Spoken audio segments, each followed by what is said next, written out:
the Woodward Sports app, and anywhere you listen to podcasts. Let's talk some sports. It's Big D Energy. Hey, yo, welcome back. Big D Energy, Woodward Sports Network. My name is Neal Ruhl. We got Juicy J. Jeff Iafrate here in the building. D-Mac out for vacation.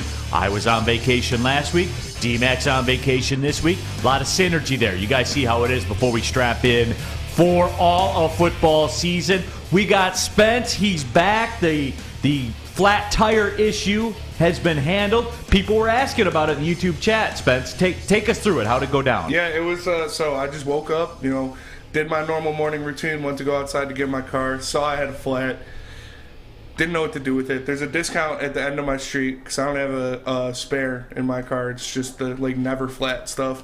So I take it in there. They're working on it. They call me back in, 2 hours. Yeah, we need your permission before we do anything. And they go, because there's something with my axle. Oh, I was okay. like, just give me the new tire. Come on, I just need the new tire. So it got worked out, though. We're all good. We're 4 tires on the ground, ready to go. All right, so there he is. And he is back. He is ready. We got Sam Flannel. He's on brand. He's on budget. Sam, this morning, you and I we were office discussion and stuff like that. You had a gleam in your eye, Sam Flannel. Have you chosen violence today? I mean, I don't know if I've chosen violence, but I have an opinion that I think a lot of people might disagree with. But we'll get to that later. This is just the first 14 minutes. We'll see though. But I'm very passionate about something. Okay, so yeah, we'll get to that. We can't do it all in the open, but good to have my guy Juicy Jaffe Iafrate here in the building. Detroit Dabber 313 on our YouTube chat. There, remember, subscribe. You guys can get in the action too. Sometimes we'll let you program the show. I watch what you guys are talking about, and if it's something that's better, I'll start talking about that. That's just the way that it works. Cigar Guy 911. How many wrong opinions are we going to hear today? I don't know. Stick around. Keep a tally. We will see, but obviously Hard Knocks, the story of the day. We're going to discuss it coming up in just a couple of minutes. But it was a big moment, Jeff, for me. Yesterday, my son went to his first concert, and I was happy. He went with his buddy and his buddy's family. They went out, and I'm happy. It warms my heart to know that it was, in fact, at Pine Knob Music Theater and not DTE Energy Music Theater. So that made me happy. It was Alice in Chains, Breaking Benjamin, and Bush. Now, to me, that was a Bush concert, and Alice in Chains happened to be there. Right. So I guess that's your first wrong opinion that you're going to hear, guys, because, well, when I was a kid, Bush was it, and I enjoyed Bush. They were good. I liked all that. What was the first concert you ever went to, Juicy J? It was actually Astroworld. It was Travis Scott. But most recently, I did go to Pine Knob. I went and saw Chris Brown and Little Baby. And it was my first time at Pine Knob, or DT, however you want to call it. No, it's Pine Knob. Officially, shut your mouth. It's Pine Knob. The boomers would say it's Pine Knob. Well, so do the kids. I guess now. Yeah. Officially. See? So Juicy J right there. Watch your mouth. You know what's funny, too? When we first announced we were going, I'm like, oh, we're going to DTE? My friend was like, no, we're going to Pine Knob. Yeah. I'm like, I'm sorry. I didn't mean to offend anybody. But no, it was great. One thing I did take away from it is it smelled interesting. I'll just say that. That was my experience, too. My first concert was Mayor Hawthorne in Ann Arbor. It was like a smaller show. I went with my brothers and my dad. But my first actual big concert at a huge venue was Bruce Springsteen at the Palace. And I went with my mom and her boyfriend, and there was somebody behind us smoking pot, and she was like, "You smell that?" I was like, "Yeah." She's like, "That's what marijuana smells like." I was like, "Oh, thanks for telling me." I was like, "Oh, all right, good to know. I'll stay away from that stuff." And here you are today. And here I am today. What about you, Sam Flannel? Would you go see Chicago or something? No, my very first concert, speaking of early 90s bands, my first concert was Pearl Jam with my family. It was in Cleveland back in 2006.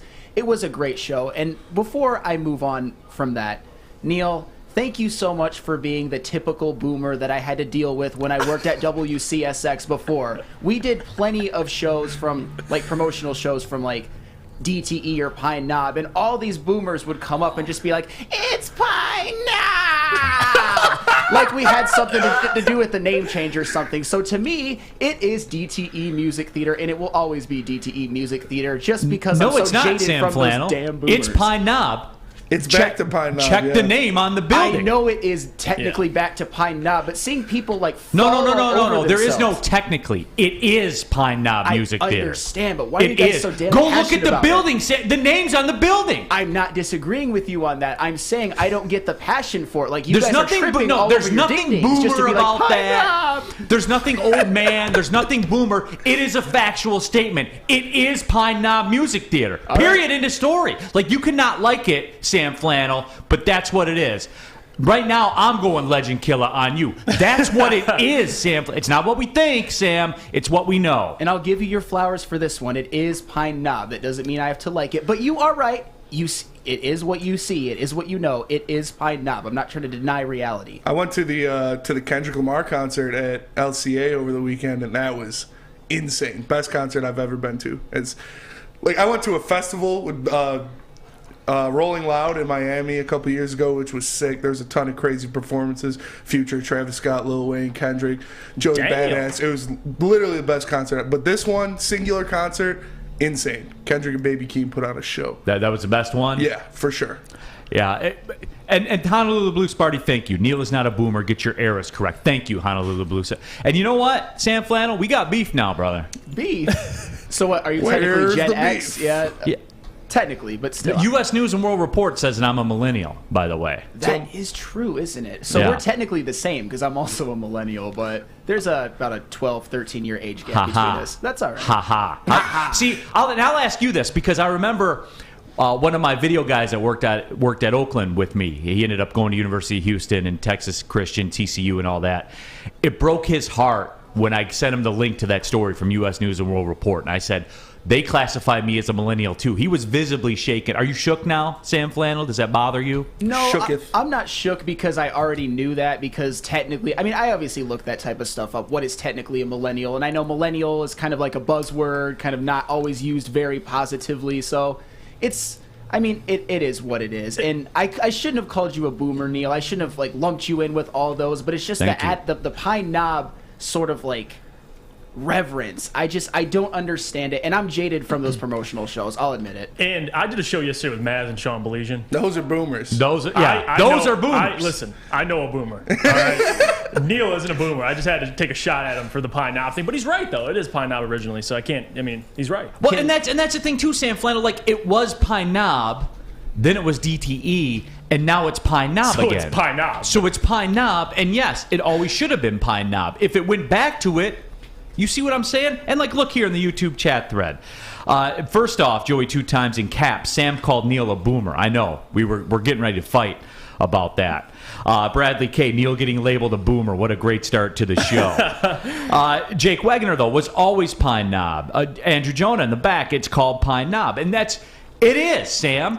See, this is on you now. You become what you hate. You become what you mocked. That's true. What you were just making fun of, you are. That's true. All right, fine, fair enough. And also for everybody here, I am not from Metro Detroit. I'm not even from the state of Michigan, so I don't maybe have the reverence for Pine Knob that I should. I'm just stating a fact. I'm just like kind of making myself How does clear it on feel that. though that you've been verbally taken apart to the core, like you just were, like you're a jigsaw puzzle, like you're one of those big piece 25-piece jigsaw puzzles. I took you apart piece by piece, Sam, and I've made you what you disdain. I mean, I get that because usually I'm about the facts and everything, and it is Pine Knob. It is called Pine Knob now, but it also was DTE for a while, and that when I moved here, that's what it was called. And like I said, it's the human element of being sort of jaded from working all those shows for WCSX and having boomers unsolicitedly come up and be like, well, it's Pine Knob, not DTE, and just, I can't get over that. So you're allowed to be jaded about some things, but yes, I'm not denying reality. It is Pine Knob. Congratulations, people. I love that accent. I love that boomer impression, by the way. Steve in our YouTube chat there at Pine Knob forever.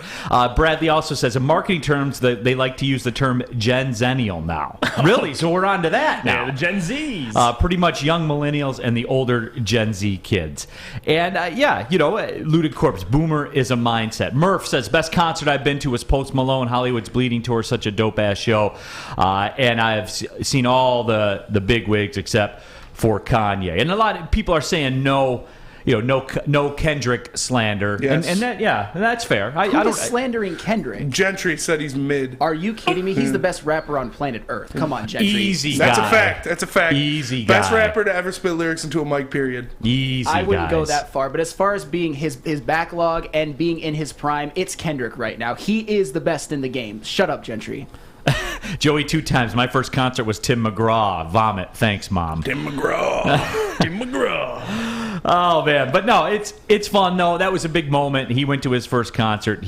And in true teenager son fashion, I text him like, "Hey man, how was the concert? It was good.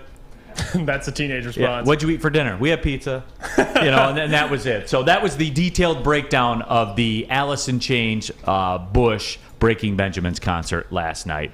It was quote good. What's the best concert you've ever been to, Neal? I know you've been to a bunch of different ones. I would say, and this was more like the concert itself.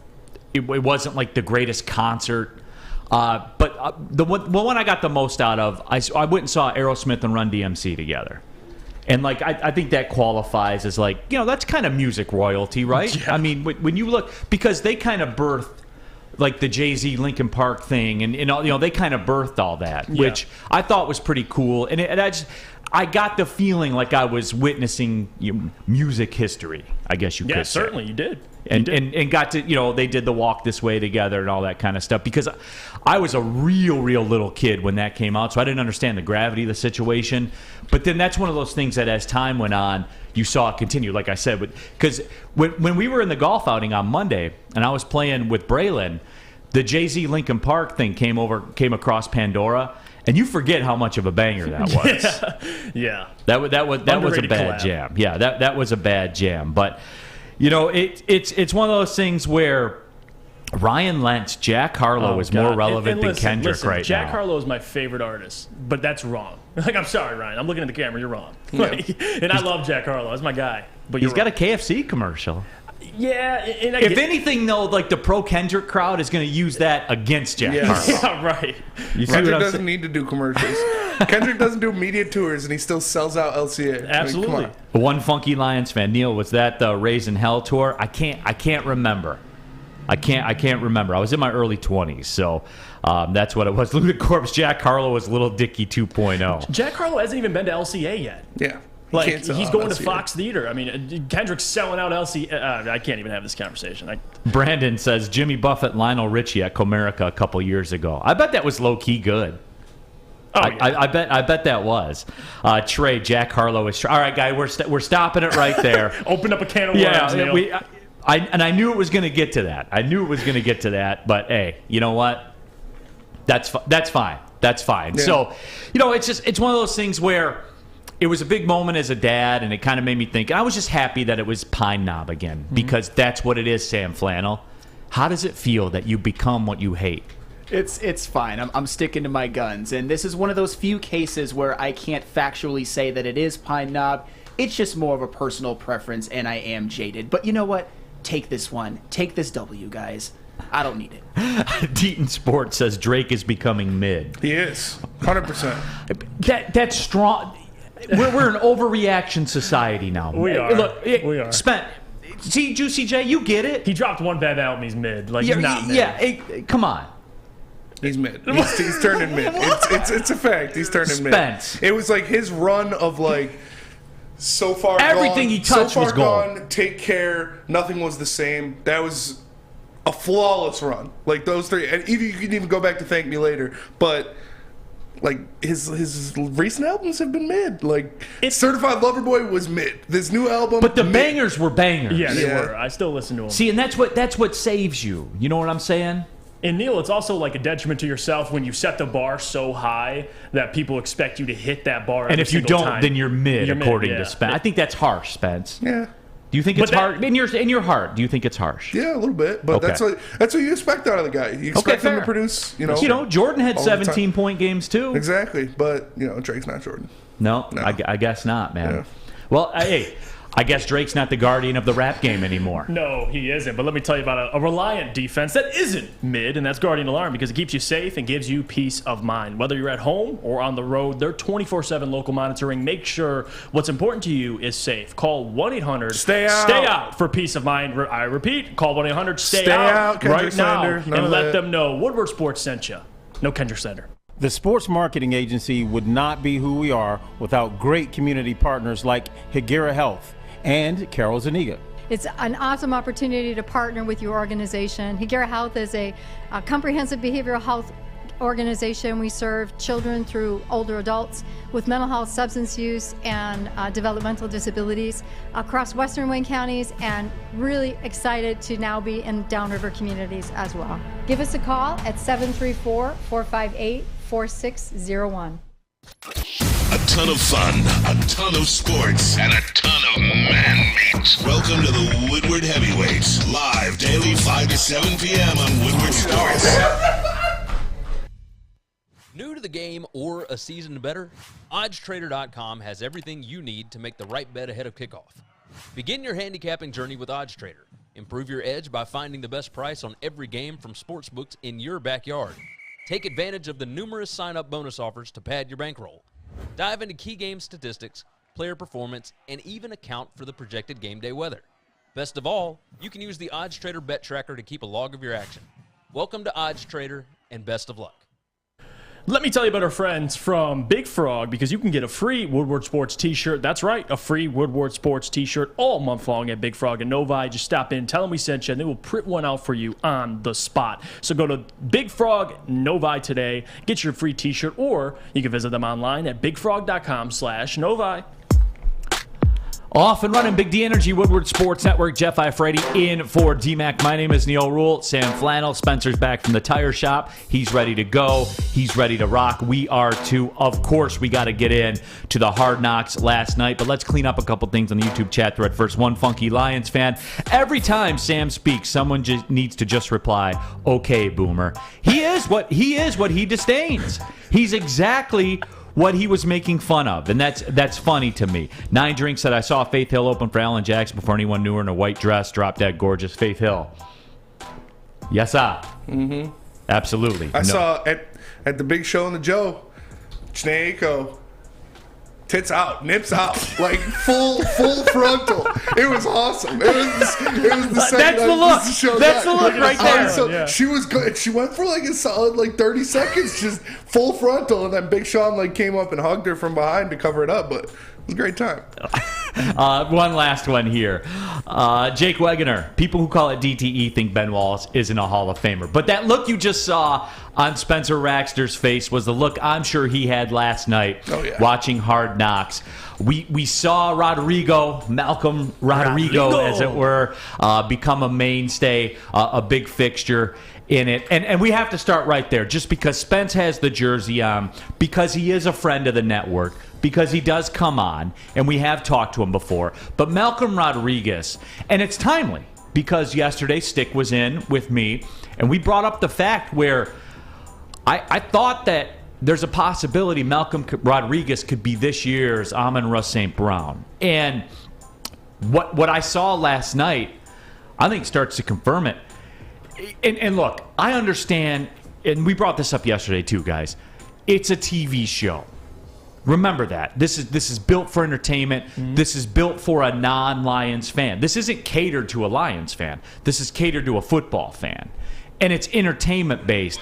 But I'm telling you what, Juicy J, if you look at how they talk, how passionate they are when the coaching staff talks about Malcolm Rodriguez, man, This guy's got a little something to him. Yeah, and how can you not? I mean, the fact that you got him in the 6th round, too. And Spence, I know you guys, the Woodward Heavyweights, they made a breakdown video right when he was drafted. And when you watch his tape, it just jumps off the screen. I mean, you saw Calvin Shepard in the film room talking about it. Like, look at this guy, man. Like, this rookie, I don't want to start him, but I'm going to have to. Like, he's playing too damn well, and he's coachable as well. That's something that other guys, I look at Derek Barnes, he's one of my favorite guys in that linebacker room, hoping for big things.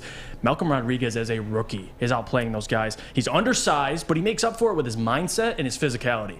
That's exactly what it is. I mean, the guy won 3 straight wrestling championships, state championships. So talk about physicality and talk about mindset. He's built different, and I think you're starting to see that. So I'm excited for him this year. And I think Amon-Ra, to your point, Neal, bringing up the similarities, Amon-Ra had a chance last season because of that wide receiver room and the lack thereof of wide receivers. Same thing with Malcolm this year. Not a lot of talent. He has a chance to step in. And Sam Flannel, this is an extension of what we talked about yesterday. The linebacker core here is so bereft of talent that, again, just from a usage perspective, that Malcolm Rodriguez was going to get every opportunity. As we said, every opportunity, because there is a lack of talent in that. They're desperate for anybody to seize the job. Well, Jeff, you literally took the words right out of my mouth. The way he is similar to Amon-Ra St.Brown is Amon-Ra St.Brown, their top 2 receivers after Tyrell Williams went down last year were Quintez Cephas and Khalif Raymond. Right. Not great. And this year with the linebacking crew, the starting linebackers are Alex Anzalone and Chris Board, and if they're doing a 4-3, Derek Barnes.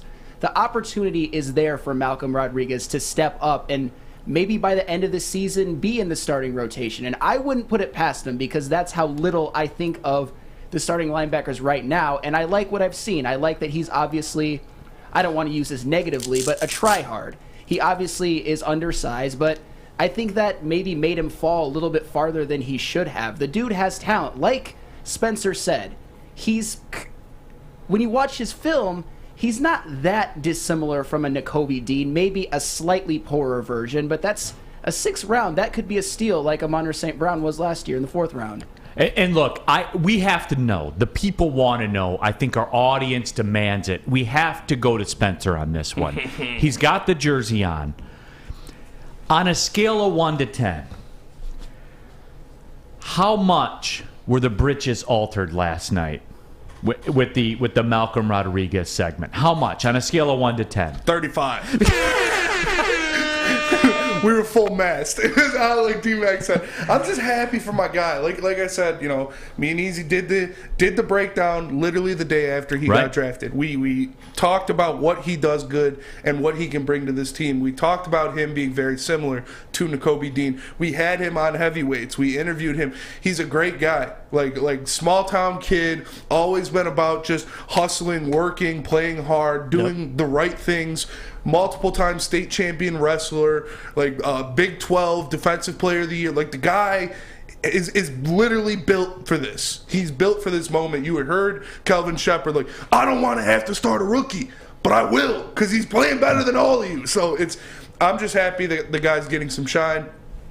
His aunt, Becky Jane Blackwell, is in the chat all the time talking about, she also, talks to us on Twitter about how he's not about the hype, though. He's about the work. He's about taking care of business. You could tell that. Like, when we talk to him, and if you guys get the opportunity to go back on the Big D Energy YouTube clips and go back and watch the interview, that's what kind of struck me about it. Like, you can tell after you do enough interviews, you can tell when someone's trying to say the right thing and when they are the right thing. Yeah. And what you talk about too, he just talks about going to work.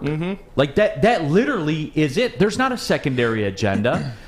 You can see it on, and again, this is for entertainment. And on the YouTube chat thread, some of you gather that. CJ Schneider, if it was built for entertainment, why do we see Hutch's family so much? Because that family angle is an entertaining piece to it for people that don't know the Lions or anything like that.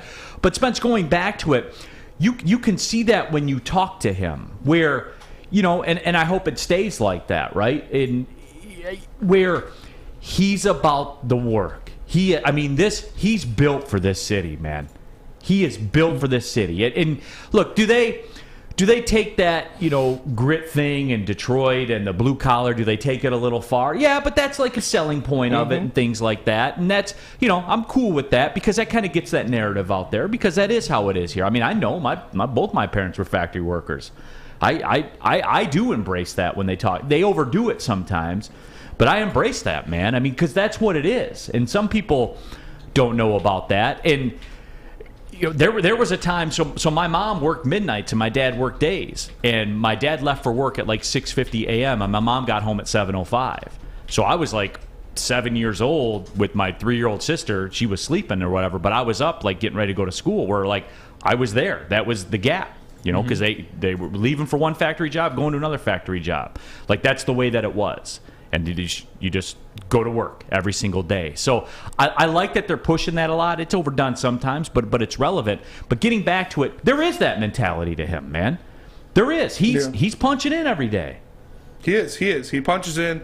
He does what he needs to do. He works hard. Like Sam says, try hard, and that has kind of a bad connotation to it, even though he didn't mean it in that way. He is a guy that is going to go out there and work hard and practice every day. He's going to do what he needs to do to succeed, and I love it. I'm happy he's getting his shine because that's my guy. We planted the flag, and it's good to be right. It feels good to be right, and I want him to do well because of that. That's the kind of guy he is. He's, you saw in the first episode, Aiden Hutchinson comes up there, $23 million signing bonus, and then it's Malcolm's turn. He says 100, like 100,000 was his signing bonus, and he's out there, he's doing work, and he's gonna get paid for it. So I'm happy for the guy. Yeah, and so again. It just drove home what Sam Flannel and I were talking about yesterday when they were saying, I don't want to start a rookie, but you guys are making me have to start a rookie. But that plays into what has kind of been my overriding message about this Lions team. Like, I know we're pit bulls on a chain right now, and we're trying to break loose as fans. I understand that. But remember this, Jeff, a 6th-round draft pick is where the linebacker coach is saying, we're going to start a rookie. Right. That's what the reality is. Mm-hmm. And I think that also, I have to take it to the top. I got to give credit back to Brad Holmes. I mean, his ability to find talent, especially late in the rounds. And again, make the point, Malcolm Rodriguez on plenty of other rosters probably doesn't get that same opportunity, considering how bad this linebacker core is. But who Malcolm is as a person, that's who Dan Campbell is. That's what he preaches. That what Spencer just hit on. He comes to work, just wants to get to work, does all the right things, stays after, shows up early, whatever it is. Like, that's Malcolm Rodriguez. And I think with today and how bad this linebacker room is, it's refreshing to see someone like Malcolm Rodriguez who can make a serious impact year one. So I'm excited for him. And the fact that you got him in the 6th round, Neal, hey, how much are you paying him? That's my question. $900,000. Yeah. $900,000 a year. Sounds good to me for how good he's going to be.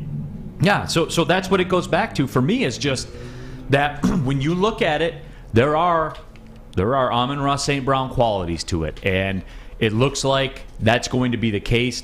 So that certainly is exciting. But when we come back, I want to talk about who has quickly become my favorite character on Hard Knocks. Speaking of Amon-Ra St.Brown, he's my favorite character in the show. We will discuss after I tell you about Big Boy. That's right, Ciabatta summer salads, hand dip shakes, all of it is available at Big Boy. Try the Chicken Club, Chicken Cordon Bleu, or the Banger Sunrise Ham and Cheddar, all on grilled ciabatta bread. Ciabattas. Guys, Summer salads. Yeah. Remember that time you had a sandwich and then you tried that same sandwich on ciabatta bread and it wasn't better? No, because it's never happened. Because better. Ciabatta bread is incredible on a sandwich. And I don't know why it is, but it is. And they have it at Big Boy. If you want to keep it light, you can do that too. The Michigan apple salad, chicken Caesar, or the Greek salad. Ooh. And the payoff comes at the end, everybody. The hand-dipped cookies and cream or strawberry shake. You know, if you're plain, if you're a boomer like Sam Flannel, you could get a vanilla one too. They have those. They can make that one up for you as well. You heard it here first. Summer is better at Big Boy.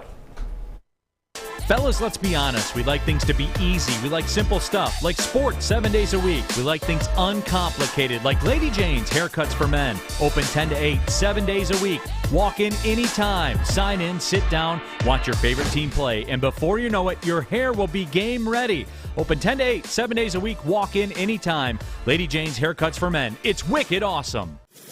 We aren't quite sure if they consume more beer or sports. Either way, the heavyweights are here. Live on Woodward Sports, daily 5 to 7 p.m. Hi, I'm John from Better Rate Mortgage, and to me, family is more than blood. That's why I have the biggest family in Metro Detroit.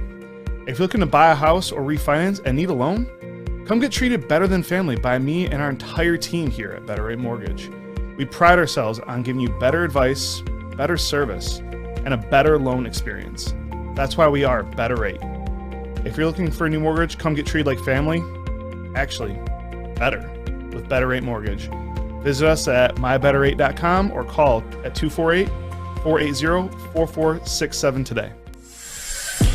Back at it, Big D Energy. Ooh, the bumper music's hitting hard right now. Sam plays the bangers. He man. does play the bangers, absolutely. Neal Ruhl, Jeff Iafrate in for D-Mac all week long. D-Mac on vacation. We have Sam Flannel. We have Spencer Raxter here. We're on brand. We are ready to rock. Talking Hard Knocks, you know we're going to. And just kind of wrapping up that Malcolm Rodriguez angle of it. I like it. Somebody in the YouTube chat thread, and I apologize, I can't attribute it to the proper source. They were moving through too quickly. Says Chris Board might end up getting cut. And so, like, that got me to thinking, and I pulled up the depth chart.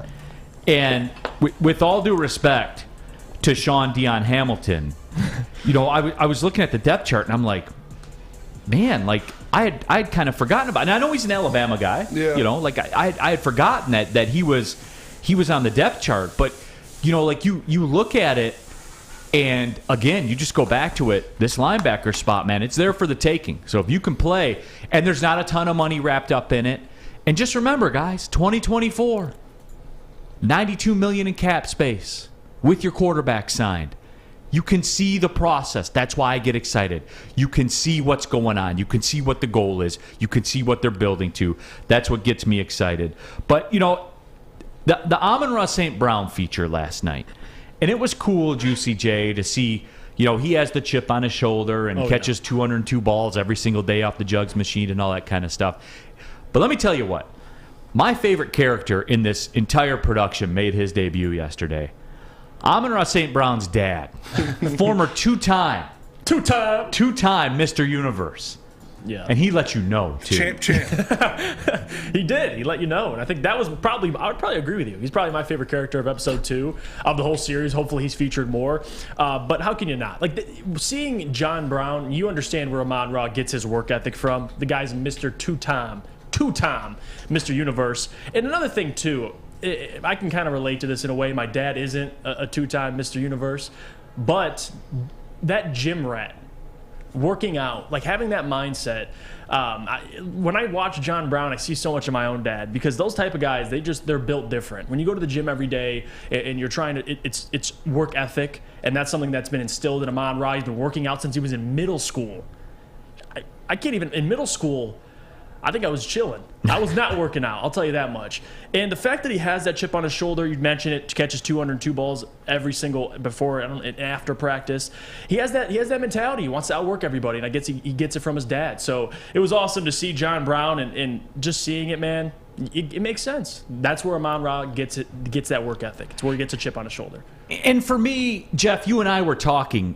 For me, if I were a two-time Mr. Universe and a three-time Mr. World, oh yeah, I would introduce myself as such to people. Like we were talking about, if you ordered coffee at Starbucks, and like they say, "What's your name?" I would say, two-time Mr. Universe, and then they would two-time Mr. Universe. Oh, that's me. I am two-time Mr. Crowded Universe. room. Not John Brown. Two-time Mr. Universe. Mm-hmm. But he was bringing the smoke. I mean, he was like a bodybuilding Sam Flannel, where he's calling out everybody. He's asking Kevin Durant, "You blow out your Achilles. When's the last time you did a calf raise?" He He chose violence, bro. He made fun of people doing the tricep workouts. He's like, listen, if you do like this, you're a grandma. He's like, that's how grandmas do it. And you see Amon-Ra afterwards do it, and my God, now it makes sense why he's shredded. Mm-hmm. And that was the thing. He was catching the 202 balls after practice, and all his teammates were like, woo, look at that man. Built different. And again, that's where he gets his work ethic. So thank God for John Brown, by the way.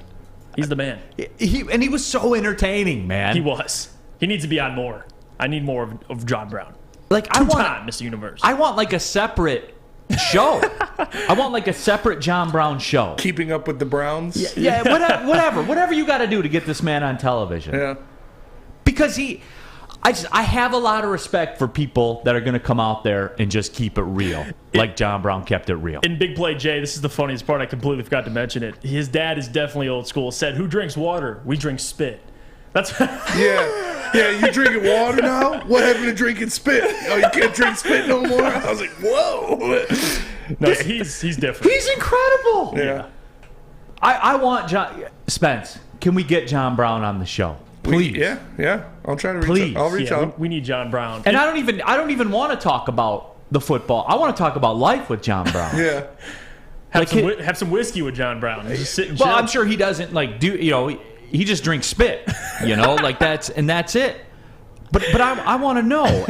And look, DCP1 says it was very cool to know that he remembers, and we're talking about Amon-Ra St.Brown here, every wide receiver drafted in front of him, but actually showing him listing them off by name was corny. Well, I mean, you gotta do them both, right? Like for the again, that's where the TV bit. Like guys, the corny stuff has to be done. It's got to be done for the TV show's sake, right? And and we'll talk about like the coaching staff stuff in the next segment.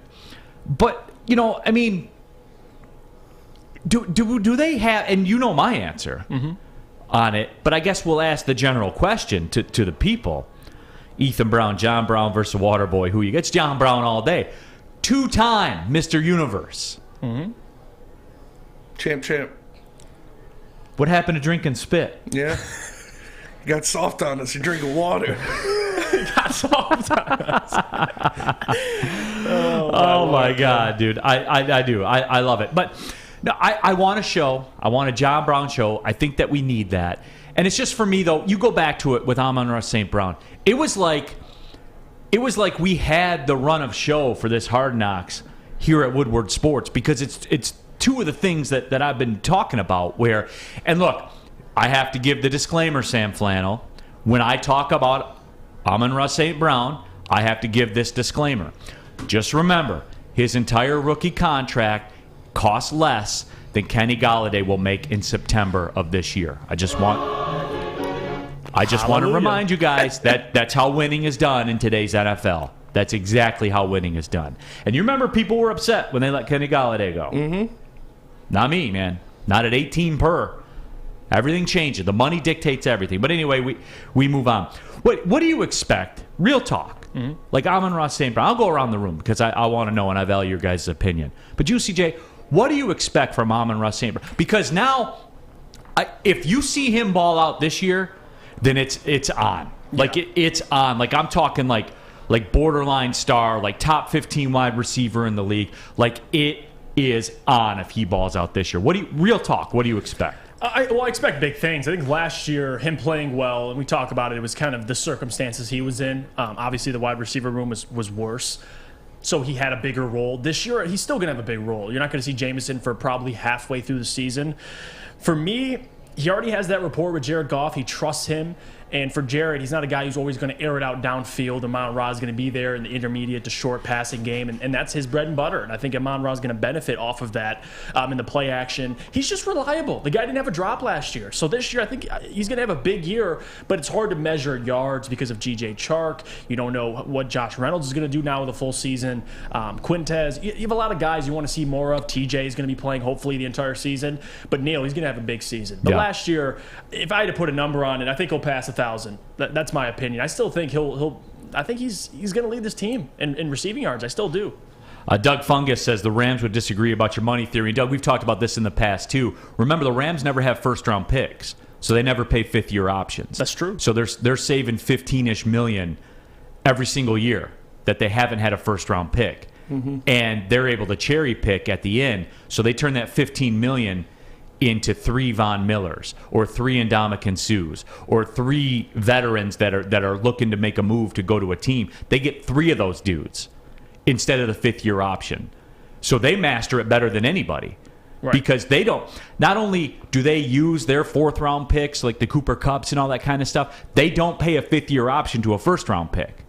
They get both ends of the candle, man. Like they have it figured out to the T. That's why they don't have the money issues. Now they will in 3 years. You know, the Armageddon's hitting for them in 3 years, but it doesn't matter. They got the chip already. It's all worth it. It's all worth it. Sam Flannel, Amon-Ra St.Brown, real talk. This year, put it in stone. I think he's going to lead the team in receptions and receiving yards, and a lot of it has to do with the fact that, like Jeff said, the rapport that he built with Jared Goff. Last season, the last 6 games, Amon-Ra St.Brown put up all-pro level numbers for just those 6 games, and that also coincided with Ben Johnson being the passing game coordinator, and Jared Goff taking off, and Amon-Ra St.Brown taking off were pretty much at the exact same time, and it correlated to winning. So coming into this year, I think that Amon-Ra St.Brown is going to be Jared Goff's favorite target, his safety blanket. He's going to run those like short, concise routes. He always gets open, and like I've said many times, and Spencer loves this, when he gets targeted, when the ball hits his hands, he does not drop passes ever, and the numbers, play that out. Mm-hmm. Yeah, and that's how you get quarterbacks to trust you. Set it in stone. Yeah, I'm with Sam. I got him for 1,000 to 1,200 receiving yards this year. He's going to lead the team in receptions. I think he'll have the most consistent looks on this team. He's going to be seeing 8 to 10 balls every game. So he's a star. He's a star. You guys are calling it now. He's a star because that's what you are. Yeah. If you have 1,200 yards in the NFL and you catch 100 passes, you're a star. You're that dude. Well, there's also a need with Jameson Williams probably not playing the first part of the season. That's one of the other reasons I didn't mention why I expect Amon-Ra St.Brown to lead the team in receptions and receiving yards. But yeah, Neal, if you put up those kind of numbers, which I expect him over 100 catches, at least 1,100 yards, those are star numbers. That would probably put him in the Pro Bowl next year. Yeah, I'm with you guys. Like Sam alluded to, he was the only receiver in the NFL last year that had more than 70 receptions on the season and a 0% drop rate. The guy had over 900 yards in a season where he didn't get used the first 5 games of the year. So I expect them to come out there. As what we talk about Jared Goff not liking to push the ball downfield, although I think he's going to do more of that this year, Amon-Ra will still be that safety valve. He'll still be that guy running those intermediate routes, getting those catches, and when the ball's in his hands, he makes plays with it. So, and the flip side to that too is last year you could say, well, there was the lack of talent. No wonder he went off and played well. Well, if you take the first half of the season, he didn't play well. So he played extremely well in that second half, racked up 900 total yards. And I think having more talent around him is going to benefit him a lot because, number one, last year towards the back half of the season, every game they went into, the opposing defense knew, take out Amon-Ra St.Brown. Take him out. Literally propelled me to a fantasy championship. Like Amon-Ra, I had him. I got him late in the season. I was a 6th round going into the playoffs, sixth seed going into the playoffs. And you caught fire. And he caught fire, and he propelled me to the championship. It was awesome. Neal, I just want to say real quick. I know Fish gave me this Kool-Aid. Are we drinking too much of this Kool-Aid? Well, we're gonna discuss that in the next segment. Kool-Aid Jammer, right there, right? Oh, I haven't drank one of these in like 10 years. They're so good. Yeah, they are. How many, Spence? I didn't put down mine. I had 3 of them when we had them on the first show. I forget what day it was we had them on. I had 3 of them though. I could put down a 6-pack of these. Under 5 minutes. No doubt. Yeah. How many could you drink? Like if you were saying I'm going to drink as many as I can, you could drink 30 of those, right? Yeah, you could drink a 30 rack. Yeah, definitely. Yeah. No doubt. Yeah, for sure. I would say 50. I'd say if we got the crowd and if it was our Kool-Aid drinking contest, management at Woodward Sports. Yeah, that's a good idea. That is a good idea. Yeah, that's a good idea. We can get the sponsorship. Do it at like one of the pregame shows, a Kool-Aid drinking contest. Yeah. You could drink 70 of those, I bet. Probably, yeah. Honestly, I like how he weighs it for a second, and he's like, yeah. Yeah, probably. Yeah, probably. Cody Engel says, would you co-sign on a big contract if St. Brown keeps balling out? And Cody, we don't have to make that decision for 3 years. Bingo. He's under control for 3 years. And I've always said it. And, oh, by the way, Derwin James got $19 million a year this morning from the Chargers. That was my thing with Williams, right? Yeah. People are like, Neal, you never want to spend money. What did I say about Williams? That at that level, at that number, at $15 million I a was year on board. versus what you'd have to pay at Kyle Hamilton, you would absolutely pick up Marcus Williams. You said it. I was in this sound booth at the time. I'll pay for quality. Kenny Golladay is not quality. That's not a hot take. That's not slander. Look at the resume. Right. Look at the contract. Look at the output. That's just being able to read, everybody. Like that's not a shot at anybody or anything like that. Not taking personal attacks. That's what it is. Again, that's why this is different. But we are going to talk about the coaches and Duce Staley. I need Duce Staley as a life coach, I think. Well, no, I need John Brown as a life coach first. Yeah. And then Duce Staley could be like your advisor. Absolutely. He can wake you up in the morning. I mean, his relationship with DeAndre Swift is what really stood out to me. He wants him to be great so bad. And that's what I stood out, because you could tell DeAndre, he's kind of like me. You're a little timid, a little, reserved, if you will. That's probably a good way to say it. And then you have Duce Staley like, no, I want him to go up to Dan Campbell at halftime and say, give me the ball. Give me the pill, I man. want him to give me the pill, man. Give me the pill, and yeah. I love that. He wants to get that dog out of him, because he's like, listen, he will be. I'm not going to try and make him the best back in the league. I'm going to make him the best back in the league, because he has a skill to do it. Yep. One of the best schools in the league right now, Warren Academy. They do. Right? And I can tell you all about it, because, guys, if you want to be like John Brown and you want to get into some athleticism and get into it, the Academy of Warren can help you out, because the brand new state-of-the-art sports dome field house that has a regulation basketball court, volleyball court, and soccer field also can be used for 7-on-7 football. They feature small classroom sizes, futuristic media centers, free breakfast and lunch, academic games, K-8 athletics, and you can get all those things by enrolling today at theacademyofwarren.net. It took exploring 50 different formulas and hosting countless taste tests, but we believe Gypsy Vodka is the smoothest vodka on the market. Don't believe us? Ask the owners. We're Mike and Adam Kazanowski with High Five Spirits Distillery. We're in close to about 1,200 locations throughout Michigan. We wanted to create a brand that was geared more towards freedom, love, adventure, and at the end of the day, we really wanted to tell a story that inspired other people to take risk, follow their dreams, whatever that might be. Game is won in the trenches, and our big fellas don't mess around. The Woodward Heavyweights on Woodward Sports. Hey, it's Scott from the Woodward Bet Show. Hey, it's Wednesday. It's one of my favorite days. I get to talk some golf with our girl Kelly over there at 4:30 at the Woodward Bets YouTube page. You guys also get to get over that app store and download oddstrader.com. It's got live scoring, play-by-play updates, and it's the best place to check all the odds at the sports books right in the palm of your hand. But hey, let's talk some fun coupons. Let's get some winners. That's what we're here for, winners and fun coupons. So listen, today I like the Rangers in A's over today. I think both pitchers stink. We should see lots of runs. Oddstrader.com. Woodward Bets. Check it out. Again, at Big D Energy, Woodward Sports Network, Woodward Bets, man, they're going to have you send your bet in Morse code or something like that. Hey, that's a boomer.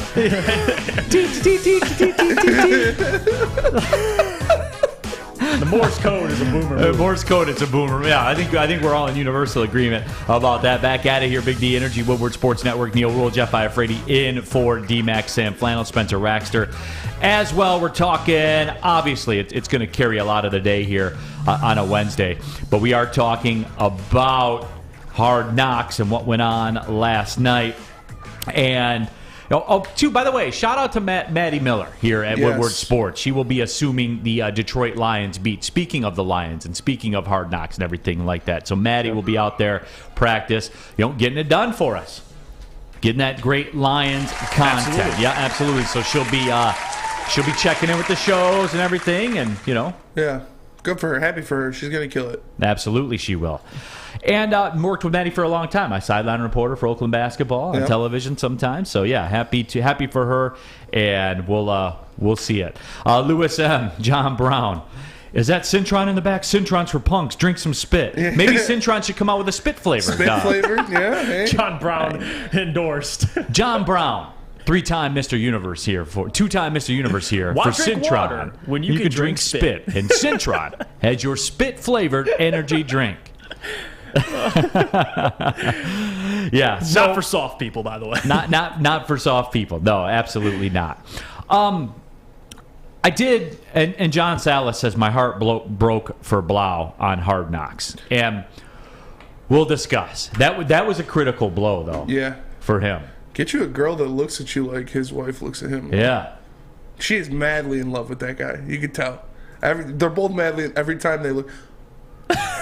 And a track Olympian, too? Yeah. It's like Colombian, too. Yeah. She's pretty fine, too. That's like Spence looking at a six-pack. Yes. That's love at first sight. Give me that look, Spencer. I'm talking about the one where the cheeks get really high and the eyes get really close. Yeah. Right there, that's it, right there, that's it, right there. Yeah. And you can't fake it, like you can't do it on command. I know. Yeah. There's a glow when you do it It's genuine organically. reaction, Yeah. It's like Sam Flannel when he gets frustrated by something. He does the squint. Yeah. Doughboy Steve, Gypsy Vodka for when spit just won't do. Well, Gypsy and spit like that.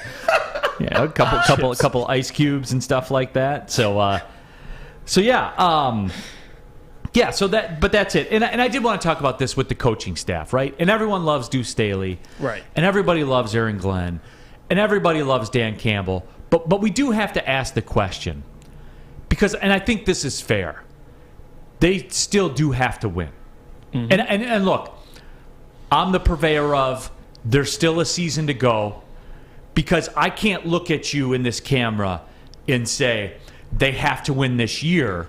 But 15 minutes ago, I'm talking to you and saying a 6th-round pick's going to start at linebacker, and your highest-paid linebacker is under $2 million a year. Right. That doesn't equate.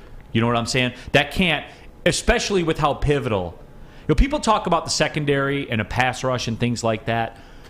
Linebacking's pivotal. Linebacking is what prevents a huge play from happening. And you saw that in the preseason. You saw that in the preseason. Yeah. Absolutely true. So, I mean, I can't have it both ways. I can't say, well, this coaching staff to validate has to win this year, but a 6th-round pick is going to start at linebacker. Those things are unequal. They do not compute. No, and the thing that stood out to me, especially last night, Hard Knocks, was Aaron Glenn's speech that he gave to the team. And that really hit hard, too, because he kind of, the more you think about it, how right he is and how really winning, it starts with a mindset. And he went to guys like Jonah Jackson. Jonah Jackson at Ohio State lost 1 game in his collegiate career. And then you have Brock Wright, who made it to the national championship, and then now with the Lions, not seeing success. And AG was like, you went into every game at the collegiate level knowing you were going to win that game. He's like, so why not have that mindset now in the NFL? So I love it, man. It's that player-coach effect. Like, Aaron Glenn has seen it all. He knows what they're going through. He understands the grind, and he can relate to players. And that's why when Duce Staley says things like, hey, I've been around guys that are good in space, the special ones, he got it, talking about DeAndre Swift. So it's that the player-coach ability to be able to relate to players. And that's what stood out to me. The Aaron Glenn speech, man. Like, these guys understand how pivotal this year is. Now, you're not going to win 10 games, at least I don't think. But taking that next step, Neal, it's important. No, and Sam Flannel, look, at some point they do have to win, because here's what they are. And I know everybody's fired up. They are a 3-13-1 coaching staff. Yes, 100%. That's what they are. That's what they've shown. You are what your record says you are. I don't remember who said it. It was Bill Parcells, I believe. But anywho, I think that they have to at least improve to 6 wins, because their roster did get upgraded in a lot of ways. I think they had a good draft. Their offensive line is elite, and you're hoping that Frank Ragnow and Taylor Decker can stay healthy the whole year. So that will show me that there is something to this coaching staff, that it's not just smoke and mirrors, that it's not just rah-rah and like former players that can kind of relate to current players. So that's what I'm looking for, just an improvement, some players to develop. I'm not looking for them to win big this year, but at the very least 6 wins, although I personally have them for 8. Anything less than 6, and I have a crap ton of questions. And that's what it's going to be. And especially, too, like, it's in the way it goes down. That's one of the last questions. And look, Adam Baydoun from the Morning Woodward Show, 8 to 10 with Terry Foster here on Woodward Sports Network, and I have a lot of the same questions. He delivers them a little differently than I do. I think that's fair to say. That's fair. But we have a question that we are very much on the same page with. And I know it's not popular right now, but we do have to ask this question. Can he coach in a game where everything's on the line? Yeah. When you're 7-6 and it's a division game and you need it to stay alive in the playoff hunt and everything is on the line, can he coach? We don't know the answer to that. No, and more specifically, I want to see it late in games. Fourth quarter, situational football, because that's kind of what he was lacking last year. And I guess you get a pass. It's your first time being a true head coach. And there's a lot of things he had to learn. But this year, Neal, there's not excuses. And one thing I'm curious to see, too, and you saw it a lot in the situational football. They were going in training camp, doing the scrimmages. It was fourth down. He's like, we're going for it. And I get that's the situational part of what you're trying to teach. But I'm curious to see Dan Campbell this year. Is he still going to have that mindset of, listen, it's fourth down, 4th and 2. I trust my players. Let's go get it. And I'm curious to see how that works out, just in long-term play. You know, when you look at the season and you have expectations, because last year you didn't have many expectations, but this year you got to win at least 6 And that was the one thing, right? Last year, when you're 0-6 and it's over, you can go for it. You can go for it every single time, right? And they did. And when it works, it's cool. And the fake punts, they're cool, and we laugh about it and stuff like that. But when you're 0-6, you're 0-6 and it's over. Mm-hmm. To quote Drake, OVA. Like, that's it. It's over. And, you know, that is one of the questions. And, I know everyone's fired up on the hopium right now, and I know everybody loves the entertainment, and they love the grit hat, but this is a bottom-line business. And, yes, this year, for me, like the people that say, if they catch a bad break and it goes nuclear or whatever, they have a 4-win season or a 3-win season. Again, I'll still, depending on how it happens, of course, but if there's injuries and that's it, I'll still ride. You know, I'll still ride out with them. I will. But at some point, you do have to win. At some point, it's more than a grit hat in Detroit versus everybody. That's what I love about professional sports. The scoreboard is the ultimate truth teller. Mm-hmm. The scoreboard tells the truth. Everything else can be manipulated, can be a narrative, can be a commercial, can be produced, can be slanted, except the scoreboard. Yep. It's the ultimate truth teller. That's why I love professional sports, because you either do the job or you don't. Yeah, it's wins and losses. That's the end-all, be-all. And I think with Dan Campbell this year, I'm excited. And now, listen, you kind of hit on it already, but if Dan wins four games this season, the only excuse I'd be willing to, be like, all right, I understand, is if Jared Goff goes down. If you have Jared Goff the entire season, you win 4 games, I'm going to have a lot more questions than if he were to go down, because David Blau. But if Jared Goff's in the game and you win 3 or 4 games, and now you're looking at a coaching record through 2 seasons of about 8-24, something like that, like I said before on the show, you're entering Joe Judge territory. And as much as we love the human for Dan Campbell, everything is determined by wins and losses. Can you get this ship off the ground? Can you get it off the ground? And if he doesn't do it through 2 seasons, I'll still ride with him. But I'll certainly have more questions. But we'll have questions, no doubt about it. And Casey on our YouTube chat thread, no, the over-under 6.5. They need to get to 7 wins. I wonder what influences that opinion from you, Casey. Yeah, weird that you're aiming just for that. He doesn't care as long as they get to 7. Yeah. And not 6. Strange. I think they'll be at 7. But speaking on the coaching staff, like you guys said, Dan Campbell has that mindset. Like, he even said it in that first episode. Like, if we don't start winning, none of this matters. If we don't go out there and show it, none of this matters. And you see, he's been doing research, so he's been trying to get better at his job. He's done the research. He talks about, all I think about is you guys, rah rah, all that stuff. But he also talks about doing the research, seeing that you need those live tackling drills before you get into the season to get yourself warmed up and to stray away from injury.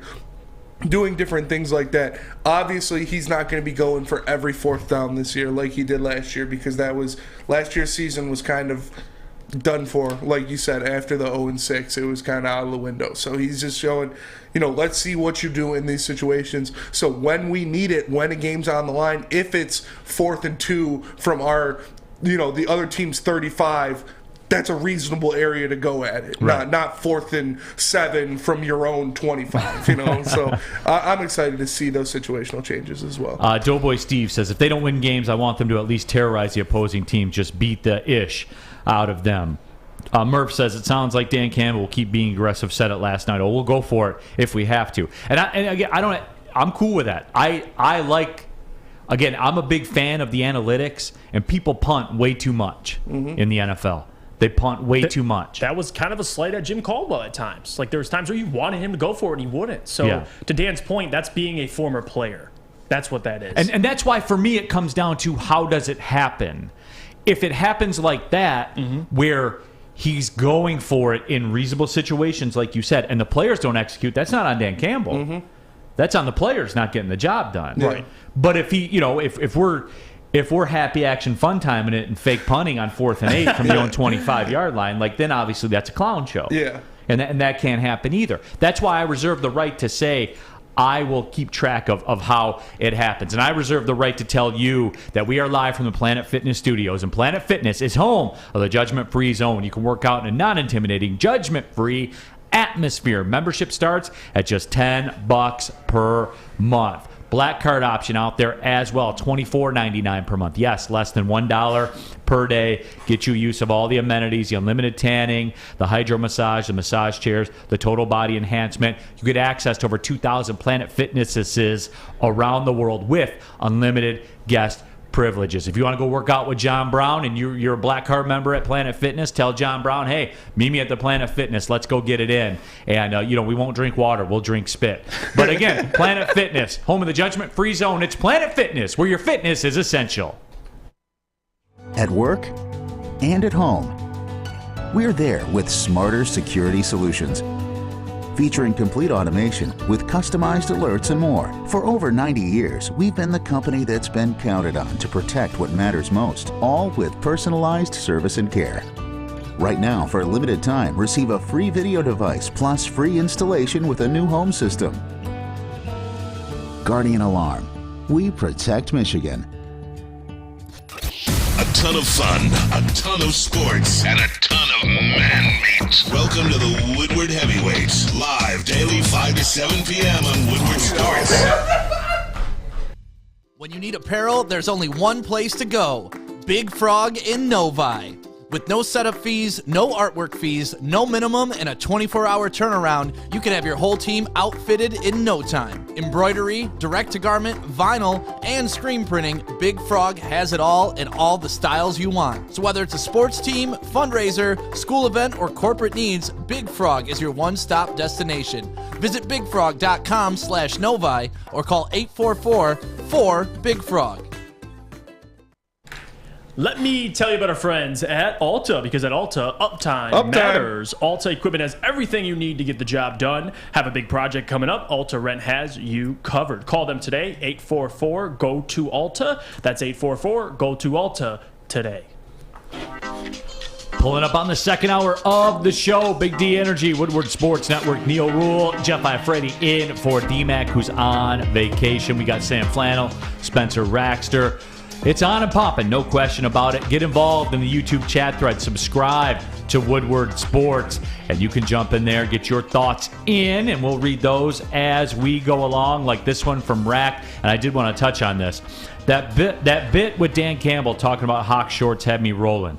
They really accentuate the butt cheeks. Those shorts. I had to get that word in a sentence. Accentuates. I heard that one. I'm like, damn. It's a good one. Dan Campbell brought the heat. Hey, Spence. Yes. Would you wear them? I would wear them for sure. I got a nice ass. I do. Hey, ask the ladies. They all tell me I got a nice ass. I could rock those shorts for sure. They'd probably have to be a bigger size than Hawks, but it'd still accentuate the butt cheeks for sure. The same size. Yeah, you guys might be getting a full view of something. But no, I'd rock those shorts for sure. The Hoochie Daddy shorts is what they call them now. Yeah, well, were you uncomfortable with those shorts? Man, it was funny. And the fact that Dan walked up to him and was like, my wife has a pair of those as well. I mean, and TJ was pretty, he kind of made fun of himself a little bit. He's like, yeah, just freeing up the thighs a little bit, and that's the style. Look at the NBA. Look at the guys. They pull their shorts up higher and higher. Look at AAU basketball. And look at, I kind of do this as well. Like if I'm playing basketball, somehow the shorts just keep going higher and higher. So I can't fault TJ for it, but it was funny to watch Dan poke at him a little bit. It's always great. Murph says Spence's thighs probably don't look like Hawks, though. Can we confirm or deny that? Oh, I got good thighs too, man. I used to be a swimmer. All right, I got good legs. I got those swimmer legs, so boys popping. Didn't you do a little karate too? I did, yeah. I haven't, So you got the man, flex. I got a black belt. No big deal. Do you really? Yeah. I never knew that. Oh yeah. Yeah, I did it for 9.5 years. So if it pops off. Oh yeah. He's going Bruce Lee on somebody. I'm dropping somebody for sure. Okay, Spence. Yeah. I see you. That's why, Big D, we're taking down any show. You get 3v3 fight, and Big D's taking down any show. And I can, you know what I love about it too? Like my role, I can just be the talker. Yeah. The one that gets everybody going. And then not, like, I'll be the one that gets held back. Yeah, me and D-Mac are the pit bulls on the chains. And I'm the one that gets held back. And I just keep talking. Oh, yeah. I love it. I think I would fit nicely into that role. That would be perfect. I think we could take down any show. Oh, yeah, for sure. Any show, certainly in Detroit. Yeah. On the network, Braylon's the only one we got to really worry about. Like, out of every other show on the network, Braylon's the only one we got to worry about. And I'm not fighting fair with Braylon. I'll tell you that right now. I'm going for knees. I'm going for the knees. Any other show in Detroit? Yeah, I think you're onto something there, for man. Sure. So, yeah, it's just, the shorts, check into the heavyweights to see Spence in those bicycle shorts. Yes. Yeah. Jonah says short shorts are back. I know they are. They are, yeah. And I'm even trying to go more that. I mean, I'm not doing the Hawkinson shorts or anything like that. But you know, like the 6-inch, 5-inch inseams. Yeah, I'll go 7. Yeah. I'm so I don't know if this is petty, but I'll roll the waist up. Like I'll roll them so they're even higher. Like it's weird. I kind of get where TJ was coming from. You know, it's. And the fact that Dan Campbell had a couple AO moments in there, too, it was funny. Yeah. Bradley K says, skies out, thighs out. Skies out, thighs out. That's what it's no more suns out, guns out. Skies out, thighs out for sure. Okay. Yeah, I like it. Looted Corpse says, hey, like the YouTube, you forgetful stoners. Yeah, that's good advice from Looted Corpse as far as that goes. But, yeah, it was a funny thing. The shorts certainly were funny. Lions Rumble 81 says D-Mac is a thumper. Yeah, for sure. Yeah, no doubt. Yeah, every time I fist bump D-Mac, it's like, I'm like, oh, all right, what's up, D? How you doing, D-Mac? Yeah, that man lets you know. Oh yeah, yeah. D-Mac, he's when he punched Isaac through the plexiglass and still almost like broke his jaw. Like it was. Dr. Dirty D, what about a blue Kool-Aid drinking contest and nut huggers? They are free feeling. I think we're coming up with something good here for one of the Lion shows. For sure. A blue Kool-Aid, a Kool-Aid jammer drinking contest. Spence is in for 70. Oh yeah. I'm calling it. You put How long? For 70? Yeah. I don't know. I could. I could put him down like 4 seconds per jammer. I was gonna say 15 a minute. Oh yeah. Oh yeah. I'm not even worried about that pace. Honestly, more of a natural feeling and I had more situations doing this. If I dump him into a solo cup, I can chug a entire solo cup of beer in under 5 seconds. Easily. He has a Joey Chestnut type of, you're putting up Joey Chestnut numbers. I remember I went back, I used to work at Andiamo. Went back to a friend's graduation party after I had been away at state, and we were playing Flip Cup, and they were all doing like little, a couple 1/4 inch. I was doing full cups, and I just hit with a full cup of beer. My friend Luke, who's shout out Luke. He played hockey at Western. He looked at me. He was like, how did you do that? you just disappeared. Built different. I was like, no, I got some practice. What about this, Looted Corpse? A Woodward Sports Network thigh calendar. That would be something. I'm down for that. Some Spence summer shoots. Put Spence up there for summer. I got as long as I can be Christmas in July. That's my one stipulation for every calendar I do. Christmas in July. I love it. I love it, man. No, but yeah, there was one other thing too that I did want to address about the Hard Knocks yesterday. The Duce Staley thing with DeAndre Swift. Yeah. Did that make you uncomfortable? And I guess we are going to have to go to Sam Flannel, I think, on this to get, because when Sam Flannel was watching it, I have to know, Sam, you are a man that came out and guaranteed that DeAndre Swift would lead the NFC in rushing over the likes of Dalvin Cook, et cetera, et cetera. Were you uncomfortable with what you saw? in terms of DeAndre Swift? I was not. I'm definitely comfortable with the fact that Duce Staley was coaching him hard. Even when he did well, he said, like, you could have cut in and got more yards. You need to run between the tackles more. Also, Duce Staley did say that, like, this guy could be the best running back in the league, which was very encouraging. But my bigger problem was the narrative that has sort of, permeated since then, that maybe DeAndre Swift just doesn't have that dog in him. And as a more reserved guy myself, although I'm not a football player, I understand that some people just aren't like that. And Duce Staley is at like a 20 out of 10 all the time, and I think that gets to be a little bit too much. Like, Duce Staley has that vibe that even he'll be super intense, and it's like, sir, this is a Starbucks. There are multiple ways that you can be like a good, successful player, and that does not mean that you don't have that dog in you. I think that term is one of the most overused things in all of sports. DeAndre Swift will be absolutely fine. On the coaching aspect, I thought Duce Staley was coaching him well. I'm encouraged by that. But this whole narrative that like DeAndre Swift doesn't have that dog in him because of what you saw in one episode of Hard Knocks, I think that's a load of crap. And for me, because look, I always heard this when I was a kid growing up, and Barry Sanders is my favorite football player of all time. And I always heard people be critical of that, about how he wouldn't like put his head down, and you don't need to do that. Because when you look at the analytics of it, once you have the first down, what's the point in exposing yourself for an extra 2 yards? Well, it always drives me crazy, too, because two of the greatest athletes in Detroit Lions history, Calvin Johnson and Barry Sanders, one of their criticisms that they didn't have that dog in them, and it's like, are you kidding me? Would you take their careers? Did they leave anything on the table? Absolutely not. So that's what just drives me insane. Like, I just don't want to hear any of that. That doesn't mean anything. That's not something you can quantify or qualify in any way, shape, or form. Yeah, Coque says, I'm sick of people hating on Swift and loving up Jamal Williams. And, for me, I don't have a huge problem with it either. He is still young in his career. Yeah. I mean, he's still very young in his career, certainly when you look at games played and all those types of things, where he still will have to learn that at NFL speed. Because that's that college in you. Where going back to the high school in you, where you can, when you're elite at that level, you can bounce it outside and run around everybody and just go. Mm-hmm. Now, that ain't happening because the linebackers are just as fast as you are. And if anybody knows what it takes, it's Duce Staley, like a guy who's won a Super Bowl. So that's why I look at it, too. I think it's a good dynamic. You have Duce Staley. You can kind of pull him out of his shell a little bit. And it's okay to be reserved. Like, Derrick Henry's reserved. But it's not. It's about what do you have? How are you gifted? And DeAndre's, one of 3 running backs since 2020 to have at least 1,000 rushing yards and 800 passing yards or receiving yards.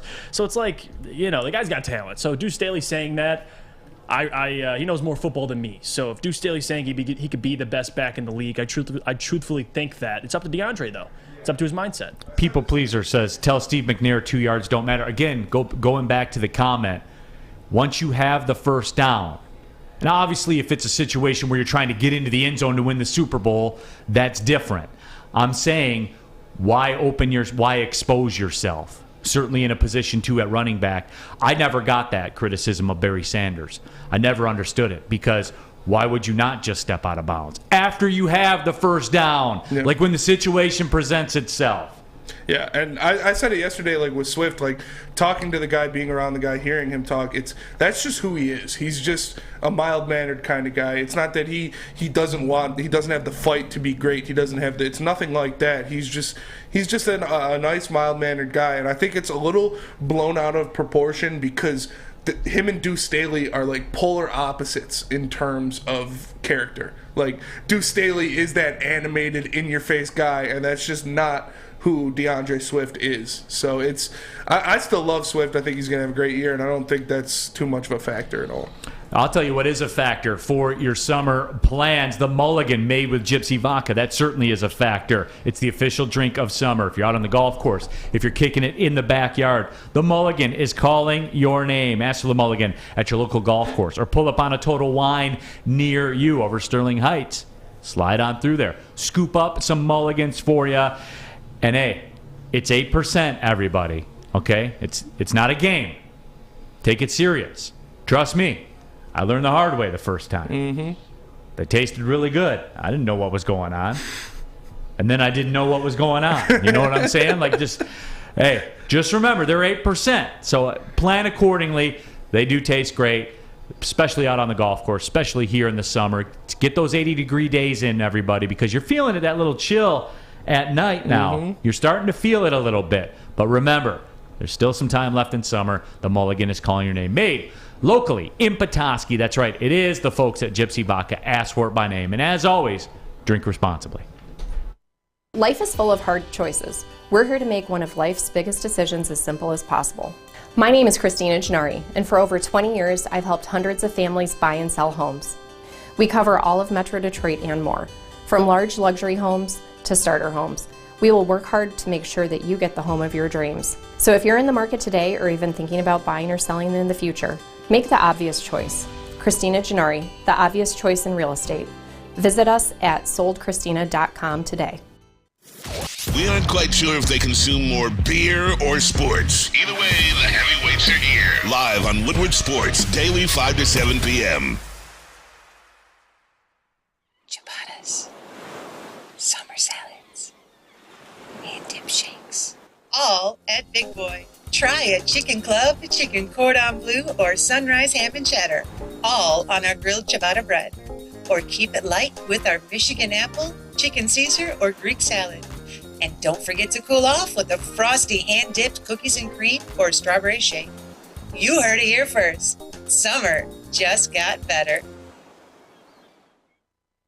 Neal Ruhl here for Chili Peppers Tanning, where you can join the Pepper Club at Chili Peppers Tanning. You'll get all the best deals. They'll beat the competitors' prices by at least $5. You can take a look at all the unlimited tanning options as well. Chili Peppers Tanning has the hottest bulbs, the hottest deals, and the darkest tans. Go to chilipepperstanning.com. Find out which one of the 26 Metro Detroit locations work best for you. There's more on the way, by the way. It's Chili Peppers Tanning.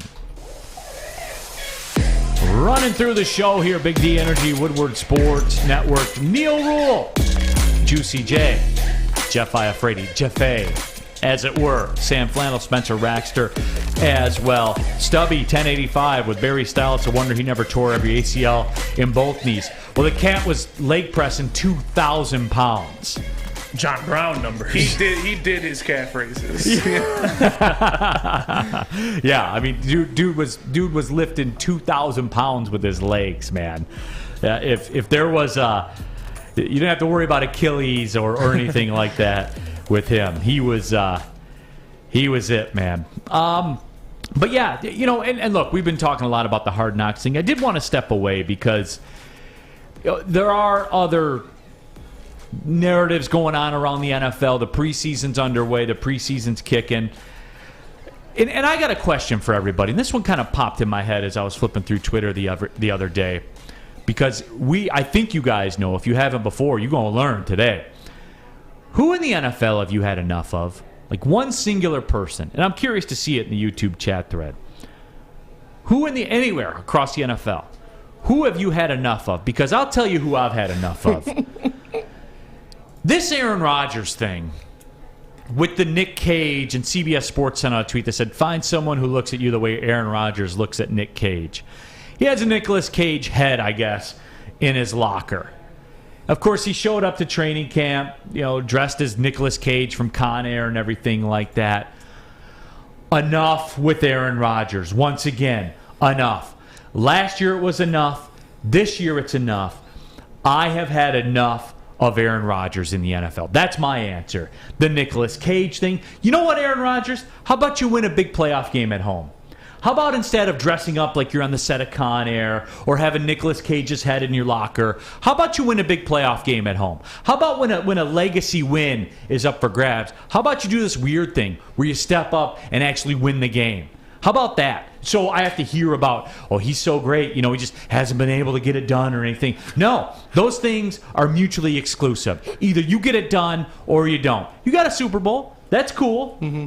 But look at the rest of your contemporaries. And that's what I'm tired of. I'm not only tired of Aaron Rodgers, when he's put in the same breath as all these other guys who, win these big games and actually come through and do it. And they don't have Nicolas Cage's head in their locker. And they don't show up to training camp dressed. I feel like he's in Con Air.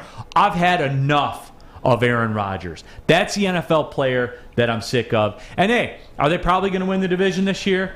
Yeah, they are. But you know what else is probably going to happen? They're not going to get it done when it matters. And they get the games at home. Yeah, and they do. Lambeau Field. The frozen tundra. The tundra of Lambeau Field. And Aaron Rodgers losing. That should be synonymous with all of it. Aaron Rodgers is the one that I've had enough of. And before I give mine, I do want to. I got to tell you, Neal, and I love Maz, but we did a segment yesterday on The Bottom Line where we discussed who would be the quarterback you'd want in a 2-minute, a game on the line drive.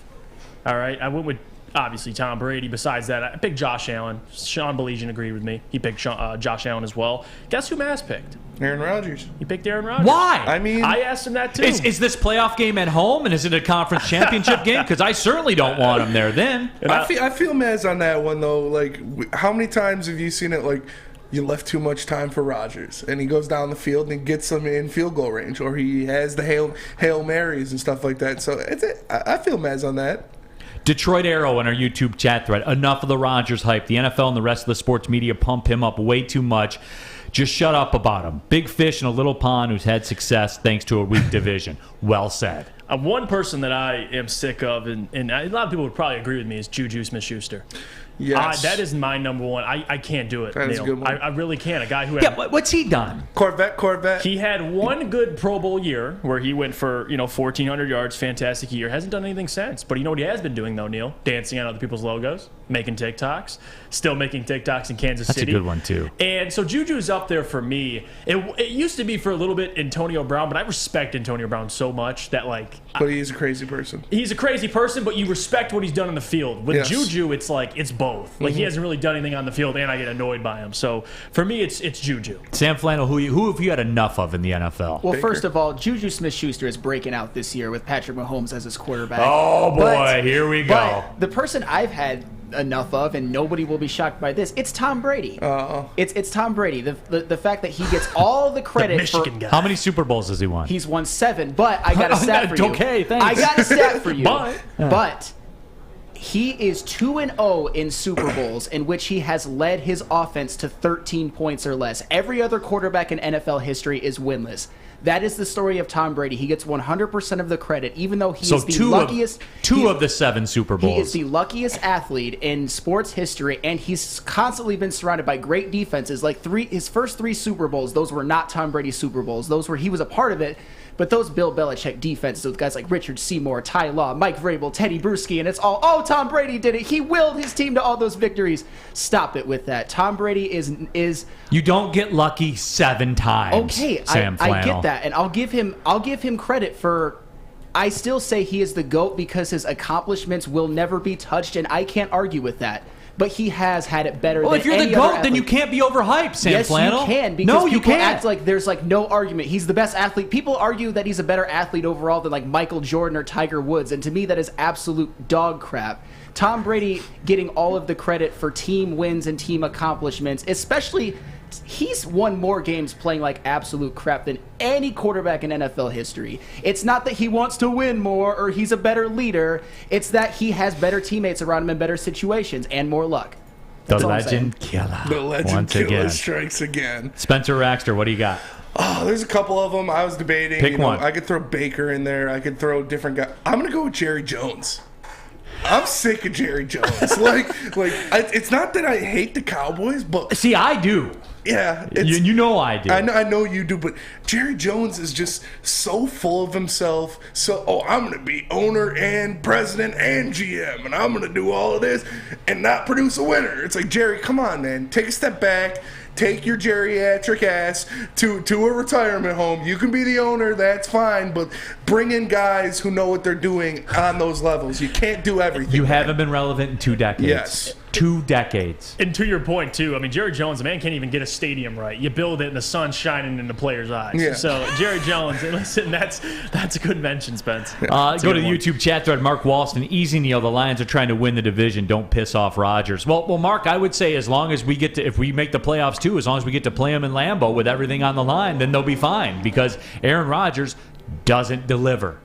I know he gets credit like he does, but he doesn't deliver. Sam Flannel out here trying to... Oh, speaking of game, that's a perfect example of that. Remember that 2020 NFC Championship game where Tom Brady threw 3 interceptions in the second half and still got credit for that game? Aaron Rodgers outplayed Tom Brady in that game. I don't care what anybody says.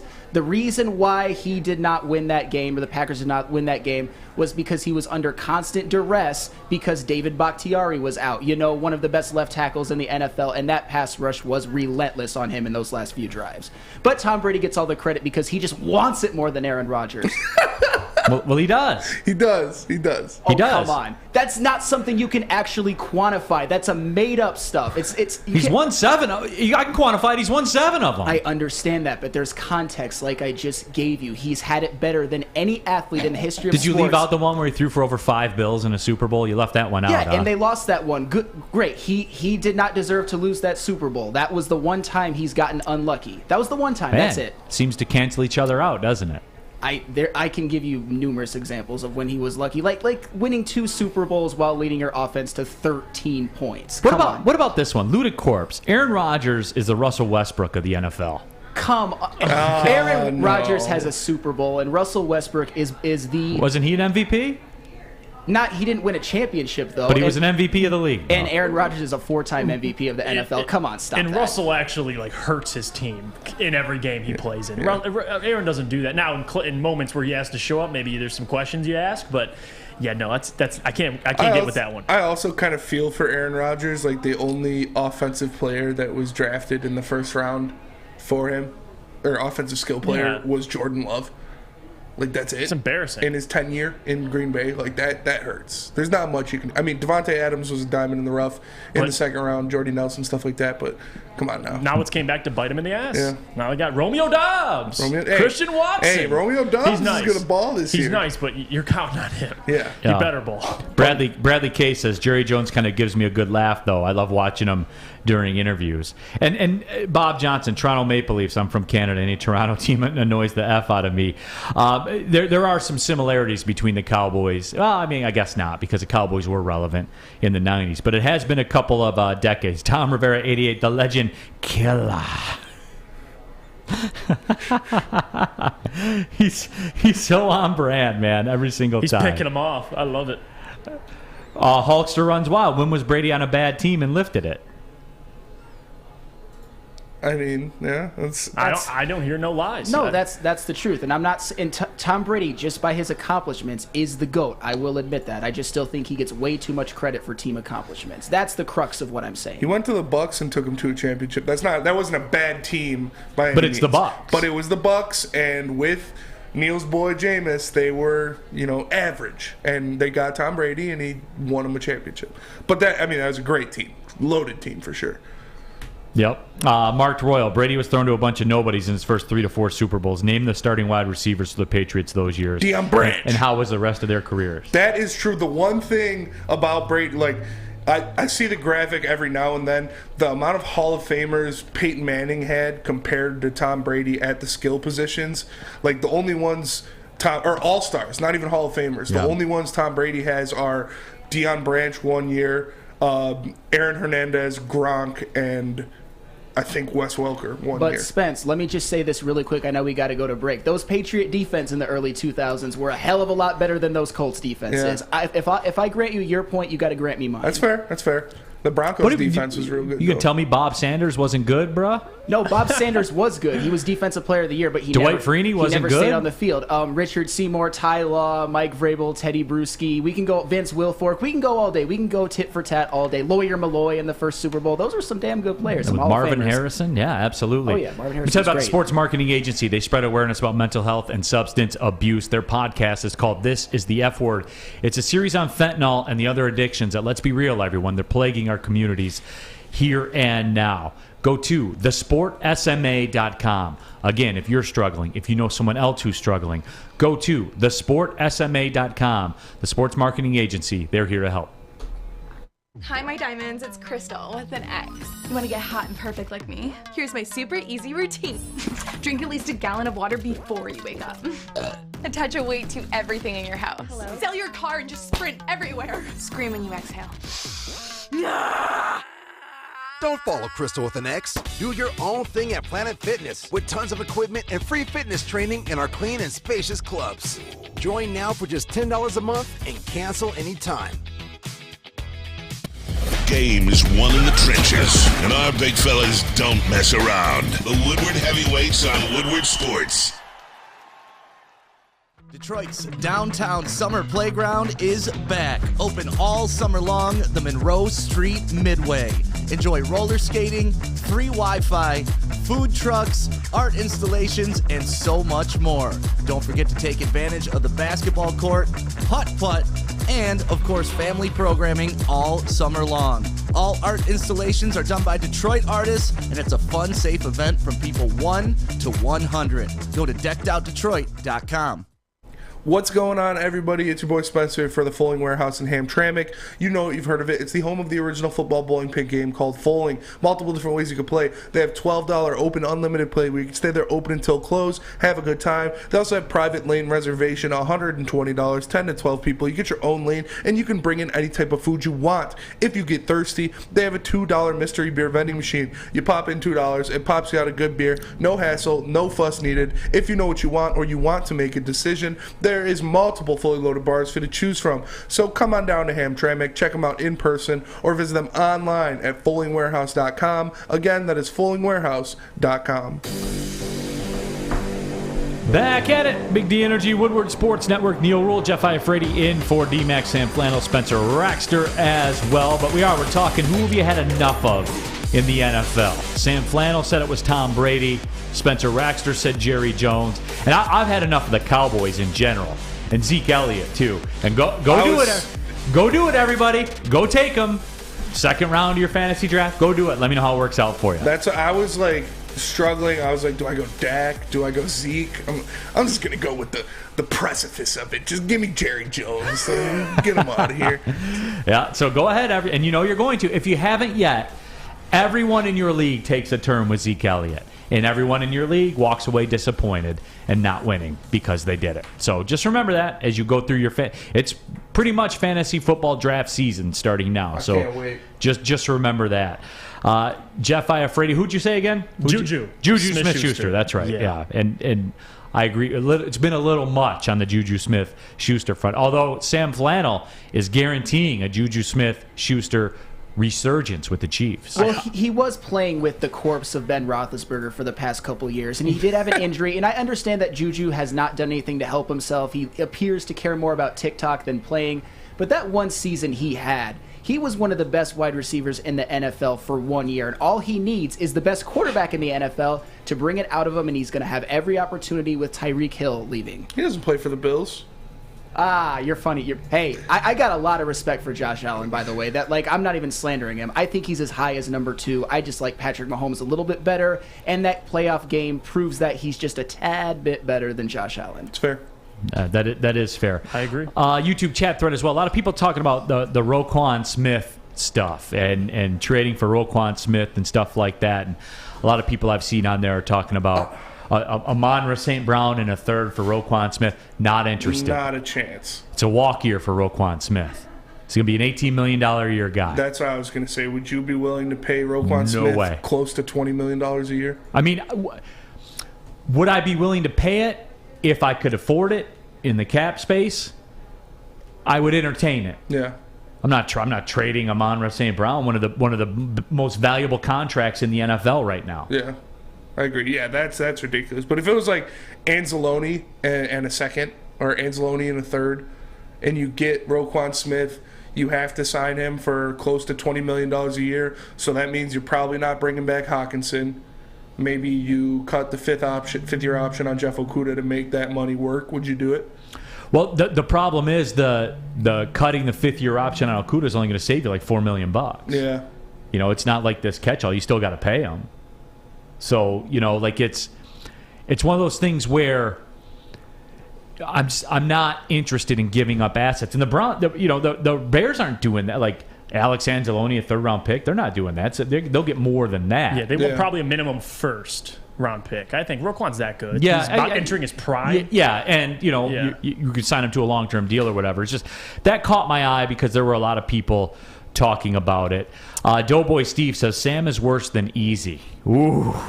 How does that sit with you, Sam Flannel, to hear that? I don't mind. Easy's one of my best friends here at Woodward Sports, so if I can be put in the same breath as him, I don't even hate it. So joke's on you. That's a compliment. No, that was sweet. Looted Corpse. Anzalone in a third for Roquan, so Roquan for free. Yeah, I mean, they're not going for that. But do remember though, you do have to pay the man his money. Like you do got to Teddy KGB him. So it's one of those things. Yep. Pay that man his money. Yeah. Yeah, but I'm definitely not interested. Like, again, somebody said earlier, Amon-Ra St.Brown in a third-round pick. Amon-Ra St. Brown's contract is one of the best in the National Football League. Yeah, not a chance. That's a fact. Not a chance you're giving that up. Remember, it's $1 million a year. And you're trading him to the Bears and the NFC North? I'm good. Well, it isn't even that. It's $1 million a year contract for a Pro Bowl caliber output. Yeah, you're not doing that. It's valuable as hell. I would never. You're not trading him on Raw. It's not happening. To take on a guy that you got to pay 18. Yeah, regardless, you're not trading him. But yeah, especially, no, it's not happening. Robert Colosia, the real option is our Rams pick, and Robert, now that's true. Now you're talking, and that's again, I'll pay for quality. I get labeled as this, you wouldn't give anybody any money and you wouldn't spend any money on anything, which is not true because I was on the Marcus Williams train at the safety spot, certainly too for the Kyle Hamilton crowd. If I was going to pay a safety $10 million a year, I'll just give 15 to one of the best. And it's a value now after Derwin James gets 19. Yeah. Who doesn't play all the time. Yeah, 43 guaranteed. Yeah, so that's what I'll pay for quality. I will. And Roquan Smith certainly looks like he's quality, but and he's still young. He's not even in his physical prime yet. Yeah, Honolulu Blue Sparty Sam is legend killing again. Well, that's on brand for him. That's what he does. Yeah, that's what he does, and he does it with facts and stats. So it's like you can't refute most of it. Nicholas Duncan first and Akuda. They're not taking a liability. See, guys, we get caught up in that, I think, sometimes, where this is where the fantasyization of sports hurts people, hurts fans sometimes to think that you're just dealing in talent for talent value. You're not. The contracts are just as important as the talent. Sometimes they're more important. Mm-hmm. Like trades are moved for contractual reasons. We see it in the NBA all the time. Mm-hmm. Expiring deals. Like the fantasyization of sports has really done damage to people with their opinions on trades. Yeah, and I think number one, too, it's from the Lions fan base proposing these trades, and that's going to happen. Like, if you're asking a Bears fan, what would you want for Roquan, it'd probably be a very different answer than what a Lions fan thinks we're getting for Roquan. So it's all perspective. Again, it's going to take minimum that Rams pick and then something else. So, and I don't think it's Jeff Okudah. You don't think the price will be a little lower, though, since this is a walk year, and it's like, we should get something out of him while we still can? Well, I mean, if you go by the principle of economics, right, every minute that he's on the Bears roster, his value diminishes. Yeah. It's like the Michael Fulmer thing. Mm-hmm. The second he won Rookie of the Year, I wanted him out then. Because they said it. They said, hey, this is a 5-year deal. What good does the Rookie of the Year pitcher do you when you're going to win 70 games at a ceiling? Yeah. By the time you get good is right when he comes to his free agency year. That does you no good to keep him. Like, explain the good in keeping him. Yeah. Why not maximize the value? And they didn't. And now they just traded him, for whatever they got from Minnesota Bag for of him. Peanuts, yeah.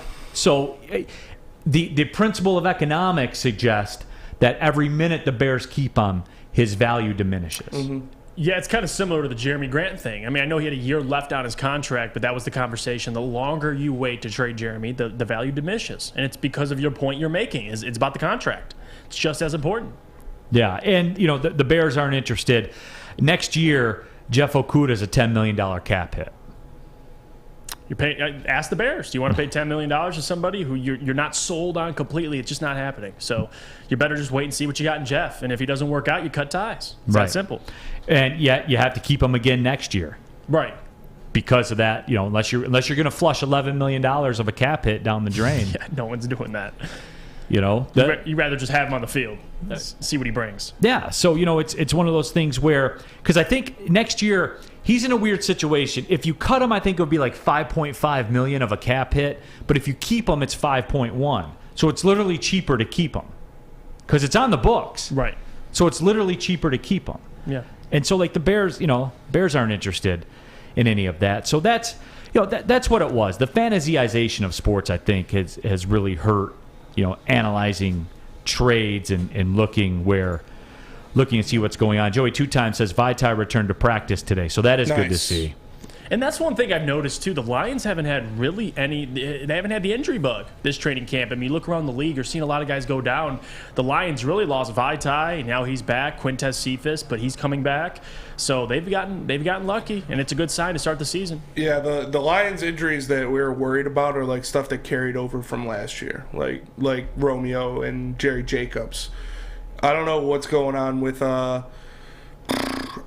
Julian Okwara. Mm-hmm. I don't think that's anything too serious. But again, last year the carryovers, we really haven't had any severe injuries so far this year. Right. Knock on wood. Yeah. Shufflin 2276 says, don't the Lions have $20 million wrapped up in dead cap? Yes, they do, 20-ish million.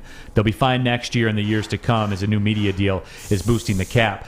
Plus, when you look at it from that perspective of cap space with dead money, that's why they're still biting the bullet this year for like the Trey Flowers thing.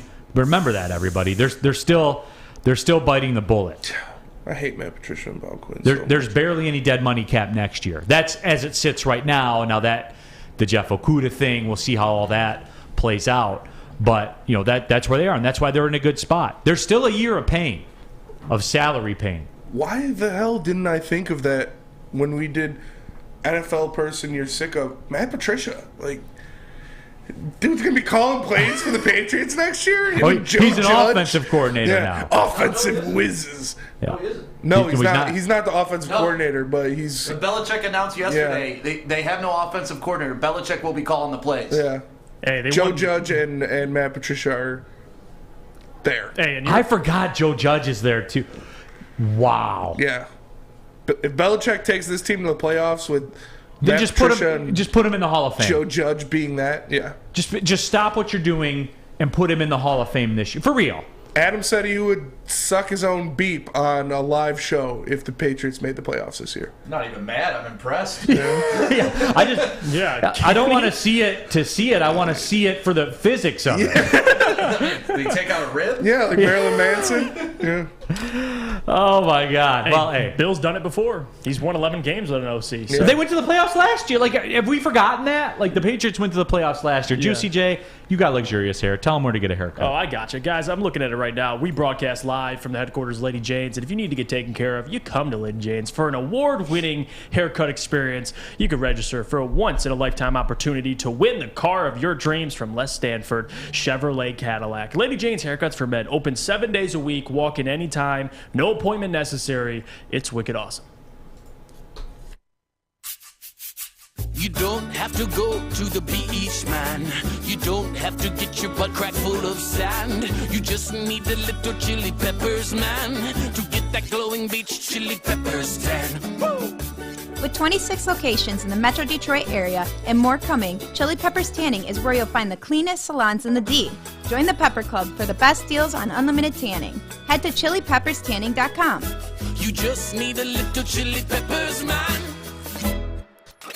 A ton of fun, a ton of sports, and a ton of man meat. Welcome to the Woodward Heavyweights, live daily 5 to 7 p.m. on Woodward Sports. Hey, this is Mr. Kearney, Chief Academic Officer, Academy of Warren. I want to welcome you to the brand new field house. The state-of-the-art facility has a regulation basketball court, volleyball court, soccer field. It can be used for 7-on-7 football. Our K-8 academic features AM, PM, latchkey, small classroom sizes, Learning Street, futuristic media center, free breakfast and lunch, Houghton Mifflin curriculum, academic games, K-8 athletics, and more. Enroll today at academywarren.net. Neal Ruhl here for oddstrader.com, the #1 site for all of your game day betting activity, play-by-play updates, live scores that are juiced into the scoreboard at the venue, the best price on every game from multiple sports books. Again, that's the most important part of this. The best price from multiple sports books. You don't have to go to your one app, look at the line, close that out. Go sign into the next app. Look at the line there. Go back to the first app that you opened up. Make sure the line's still like that. No. It's right there in front of your screen. You know exactly where to go to. Why would you give money away? That would be stupid. Why would you want to? That's dead money on your cap that you're doing if you don't use oddstrader.com. Go to oddstrader.com right now to find your best bet. Coming on the stretch, Big D Energy, Woodward Sports Network, Juicy J in for D-Mac. My name is Neal Ruhl. Sam Flannel here in the house. We got Spencer Raxter as well. Where are we at on the flannel counter? 118. Day number 118 of 365 consecutive days of almost flannel. halfway there. That's insane. He's got Amon-Ra St.Brown consistency, Sam. You're doing a great job. Staying consistent. Yeah, absolutely. So, Coquet says, remember when Quinn fired Caldwell for Patricia with the fan support? Shaking my head. Jesus Christ. Everyone was on board, man. Yeah. Everyone was on board. I'll give you an interesting backstory to that. So I auditioned. The Lions reached out to me and wanted to be the PA voice in Ford Field. Yeah. So I had to go in there. And they were building the Kenny Chesney. Kenny Chesney was in town for his little music festival thing that he does. And they were like building the stage and all that. So there's 150 dudes down there like building a stage and building everything. I walk out there with the Lions management and they make everybody stop what they're doing. These 150 dudes that are working, they make them all stop. I got the microphone up in the booth. Mm-hmm. And I had to do like a run through of welcoming the Lions to the field with new head coach Matt Patricia, and had to give it the juice. Yeah. You know what I'm saying? So I turned it on. Mm-hmm. You know, I gave it the juice, and I was like, man, this place will lose their mind because I drilled it too. Like I gave it to them.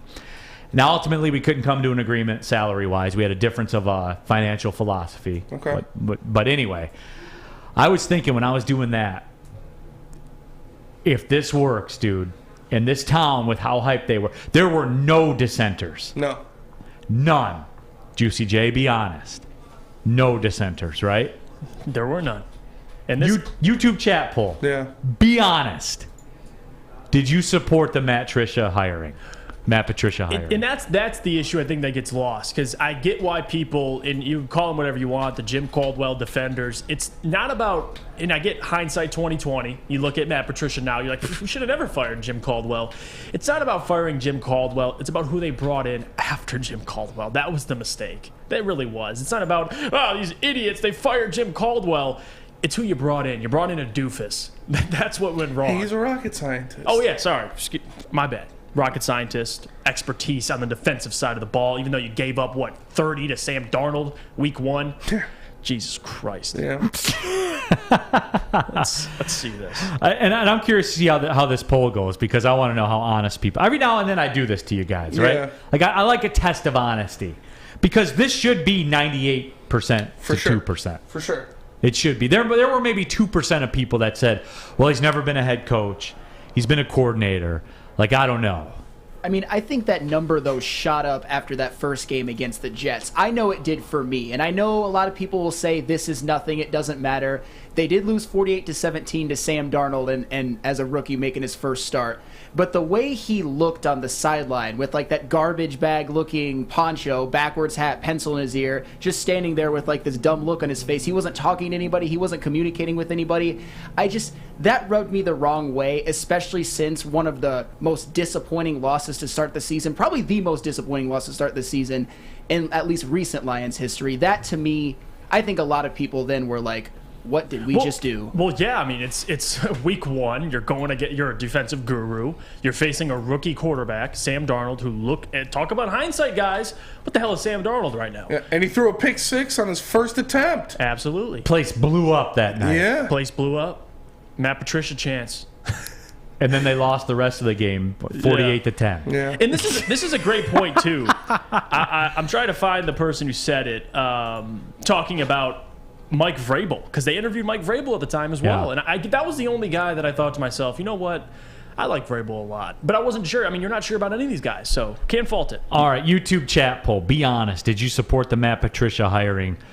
40% of you say no, you're lying. You guys, who lied? Be honest. Real quick. Be honest with me. Tell me you lied. Now I'll forgive you. There's no way it was 60-40 No, when it it happened. wasn't. It wasn't. No way. No. You can be wrong. Like, I'm wrong a lot. If this is my job, I try to be right. I believe everything I say. That's why I say it. But I have been wrong, will be wrong, and probably was wrong about something today. Mm-hmm. But that's the nature of the beast, right? Like, that's the way that it works. Mike G, rule breaker. I'm your PA voice. Can you say, here's Jim Caldwell? No, we're not doing that. Jake Wegener, you know I have 2 furnaces to pay for, right? Neal, looking at the Lions offer. it was along that we had a different financial philosophy. I'll just say it like this. Big play, Jay said. But if Neal agreed and got the PA gig, man, 4 furnaces in his house near Heaven's Gate. One funky Lions fans. I never wanted Quinn. But you did want Matt Patricia. You did. 58% of you say yes. 42%. Sam Flannel, are people lying right now? 100%. Okay, so let me just be honest with the people. I lied because at the time I did put no, but and it's just because, and I'm not saying this to act like I'm some sort of Nostradamus or something. After that first game, just seeing his appearance, seeing how lifeless the team looked, seeing that he was not communicating with a soul, I was just like, oh crap, like what did we just do? And of course in the press conferences, he to me came off like kind of a boob, but of course I'm like, let him play a game first. But that first game, was that the worst head coaching debut in NFL history? I can't think of anything any worse. Yeah. Especially like the rise and fall within the game. Mm-hmm. That was one of the loudest I would bet Ford Field has ever been. That Quandre Diggs pick 6, maybe along with that Javid Best run against the Bears on Monday Night Football. Those are 2 moments you can look at as like Ford Field almost exploded. And then, what was it, 48-10 after that? It's a tragedy. It's like a Romeo and Juliet-esque tragedy. Shakespearean. Oh, boy. Hey, when we come back, we'll update the YouTube chat poll and also questions for the Woodward staff. You guys want to ask Sam Flannel something, me, Juicy J, whoever, we'll take your questions. Anything you want an answer to, fire them off. We like to do that the last couple minutes of the show. After I tell you about the summer of Cintron. Now Cintron available at your local Kroger as well. And don't forget, Cintron's the official energy drink of the Detroit Red Wings, and you can pre-order their limited edition Red Wings 6-pack at cintronworld.com/Red Wings. It's available at Kroger as well. If you haven't tried it yet, 2 cans, $4. Give it a spin. That's all I'm asking you to do. Just try it, and you'll find out. You're going to see. You're going to learn. Cintron is the new energy drink for the active lifestyle. Drink it. Live it with Cintron. Hi, my diamonds. It's Crystal with an X. You want to get hot and perfect like me? Here's my super easy routine. Drink at least a gallon of water before you wake up. Attach a weight to everything in your house. Sell your car and just sprint everywhere. Scream when you exhale. Don't follow Crystal with an X. Do your own thing at Planet Fitness with tons of equipment and free fitness training in our clean and spacious clubs. Join now for just $10 a month and cancel anytime. We aren't quite sure if they consume more beer or sports. Either way, the heavyweights are here. Live on Woodward Sports, daily 5 to 7 p.m. It's a great day to get some Cintron in your life. Okay. There it is. Cintron, here we go. Gotta grab the cranberry. Oh wait, it's 2 for $4. Gotta double up with the classic as well. Cintron World, baby. Cintron, available at select Krogers, and if you want to know how, go to @cintronworld.com. You can get dope like me. You know what? Why wait?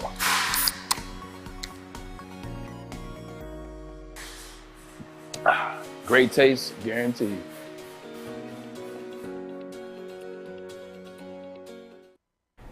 Neal Ruhl here for Bedrock Detroit, and all summer long the Monroe Street Midway is open in downtown Detroit. Basketball, roller skating, mini golf, art, live music, food trucks, and more. A fun, safe environment for everybody ages 1 to 100. Go to deckedoutdetroit.com. Again, that's deckedoutdetroit.com for more information. Summer's better at the Monroe Street Midway, brought to you by Bedrock Detroit. Final segment of the show, Big D Energy. Ask Woodward. And it's out there for you. And we got a couple of them flying in.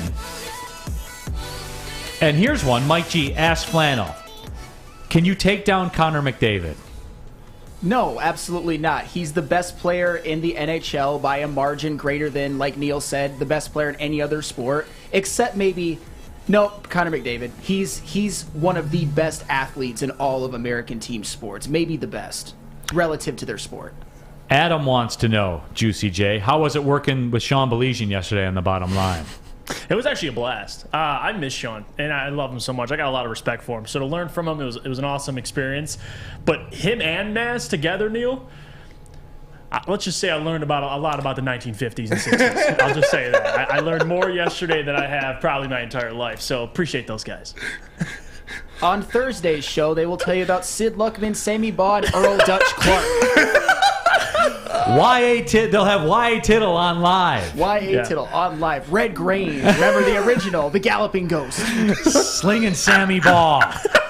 With a film breakdown on the bottom line. Oh, they talked about the Sears catalog, like back in the day. Yeah. You're going up and getting a fake, NFL shirt that had the lettering all messed up for $10. I mean, listen, I learned that Maz and Sean still have like a storage filled with memorabilia. I mean, it's awesome to hear those guys. Galloping Ghosts. Maz will be talking about how, these newfangled leather helmets, I hate them.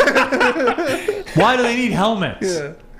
Why does the goalie have to wear a helmet? Back in my day, the goalie just took the puck off the chin. Why are the New York Giants flying to games? They should be taking the train like everybody else does.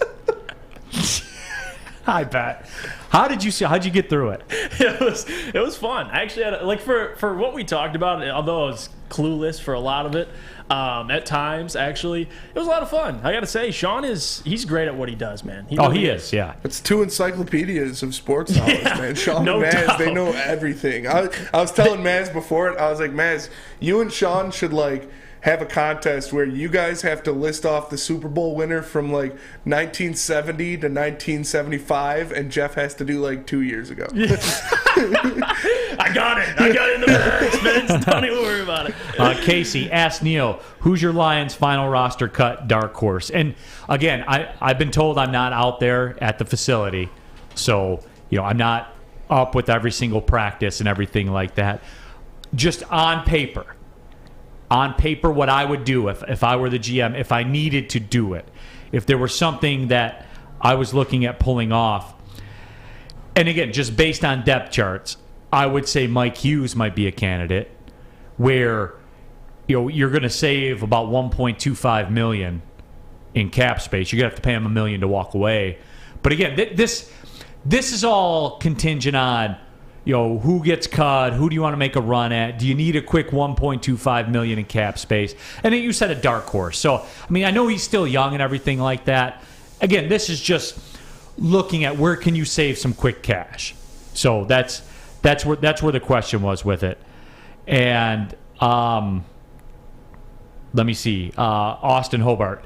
Neal, should we pick up Hundley for a backup quarterback? We addressed this yesterday, and you weren't here for it, Juicy J. I'm not a backup quarterback discussion guy, because if the backup quarterback's playing, it's over. You just took the words out of my mouth. If Jared Goff goes down, the season's over. Not even Mason Rudolph is going to save you. So I'm right there with you. I agree. Pat McAfee is at Colts and Lions training camp today. He's got an interview with MCDC today, right? Yeah. Sit down with him. Sweet. Oh yeah, that's pretty good get there. Malit 78 Neal. No one really wanted Patricia. Nobody liked Quinn. Do you think people wanted the friend of a guy who would say, teacher, you forgot to give us homework? It was universal acceptance, though. It certainly wasn't 57% yes and 43% no. No. Everybody was on board, man. Everybody was. So, it's just, It's one of those things. Dave Mentier, can we get a Neal Ruhl special segment on video on how NFL salary works? Well, I mean, it's right there. Like, it's just basic accounting math. You look at what's guaranteed. You look at how you can save and all that kind of stuff. I use Spot Rack. That's my go-to. I pay for the premium subscription of it. They calculate it all for me and everything. It's the best money I spend. Like, we have useless subscription. I think we did this as a topic like 5 months ago or something like that. The useless subscriptions that you have. Spot Track is the best money I've spent on any subscription ever. Their app's a little clunky on the phone, but the website is tight. Yeah. What's the dumbest subscription you have that you don't use? I'm actually pretty good. I got 2 right now. I have Apple Music, which I use all the time, and then I have ESPN Plus, which I find myself using a lot. So ESPN Plus that's the good is one. the best value in streaming television. It is. By far. We're contract people, Neal. I mean, what is that, $8 a month for really everything? There's always a game on somewhere. Yeah. There's always a game on. ESPN Plus, the best, and I don't just say it because I'm on it. Yeah. Doing games and stuff. Full disclosure. A little biased. Yeah, I may be a little biased, but I'm telling you, just as a sports fan, ESPN Plus is goated on the sticks, man. It is. Like Spencer Raxter, like Sam Flannel, like Juicy Jaffe, who's in all week, man. I'm hyped for it. I'm hyped to do it. Oh, we're going to have a blast. We're going to have some fun. No doubt we are. Friday, right? We're at Links of Novi. Out in Novi, Darren McCarty golf outing. I might not be there because I got heavyweights here. It's the only show live in studio, so okay, we might have a fill-in. We're working that out still. We're working the details out on that, but we are live in studio for the rest of the week. Appreciate you guys all tapping in as well, giving us your thoughts, all your comments on the YouTube chat. Everyone that's subscribed to YouTube, thank you so much. It's popping. Can't believe it's not even growth. It's like a mutating virus right now, what's going on with Woodward. But we'll be back tomorrow, as you guys know, 11 to 1. Big D Energy, Woodward Sports Network for Jeff Iafrate, Spencer Raxter, Sam Flannel. My name is Neal Ruhl. Thanks for watching, everybody. Well, see you later.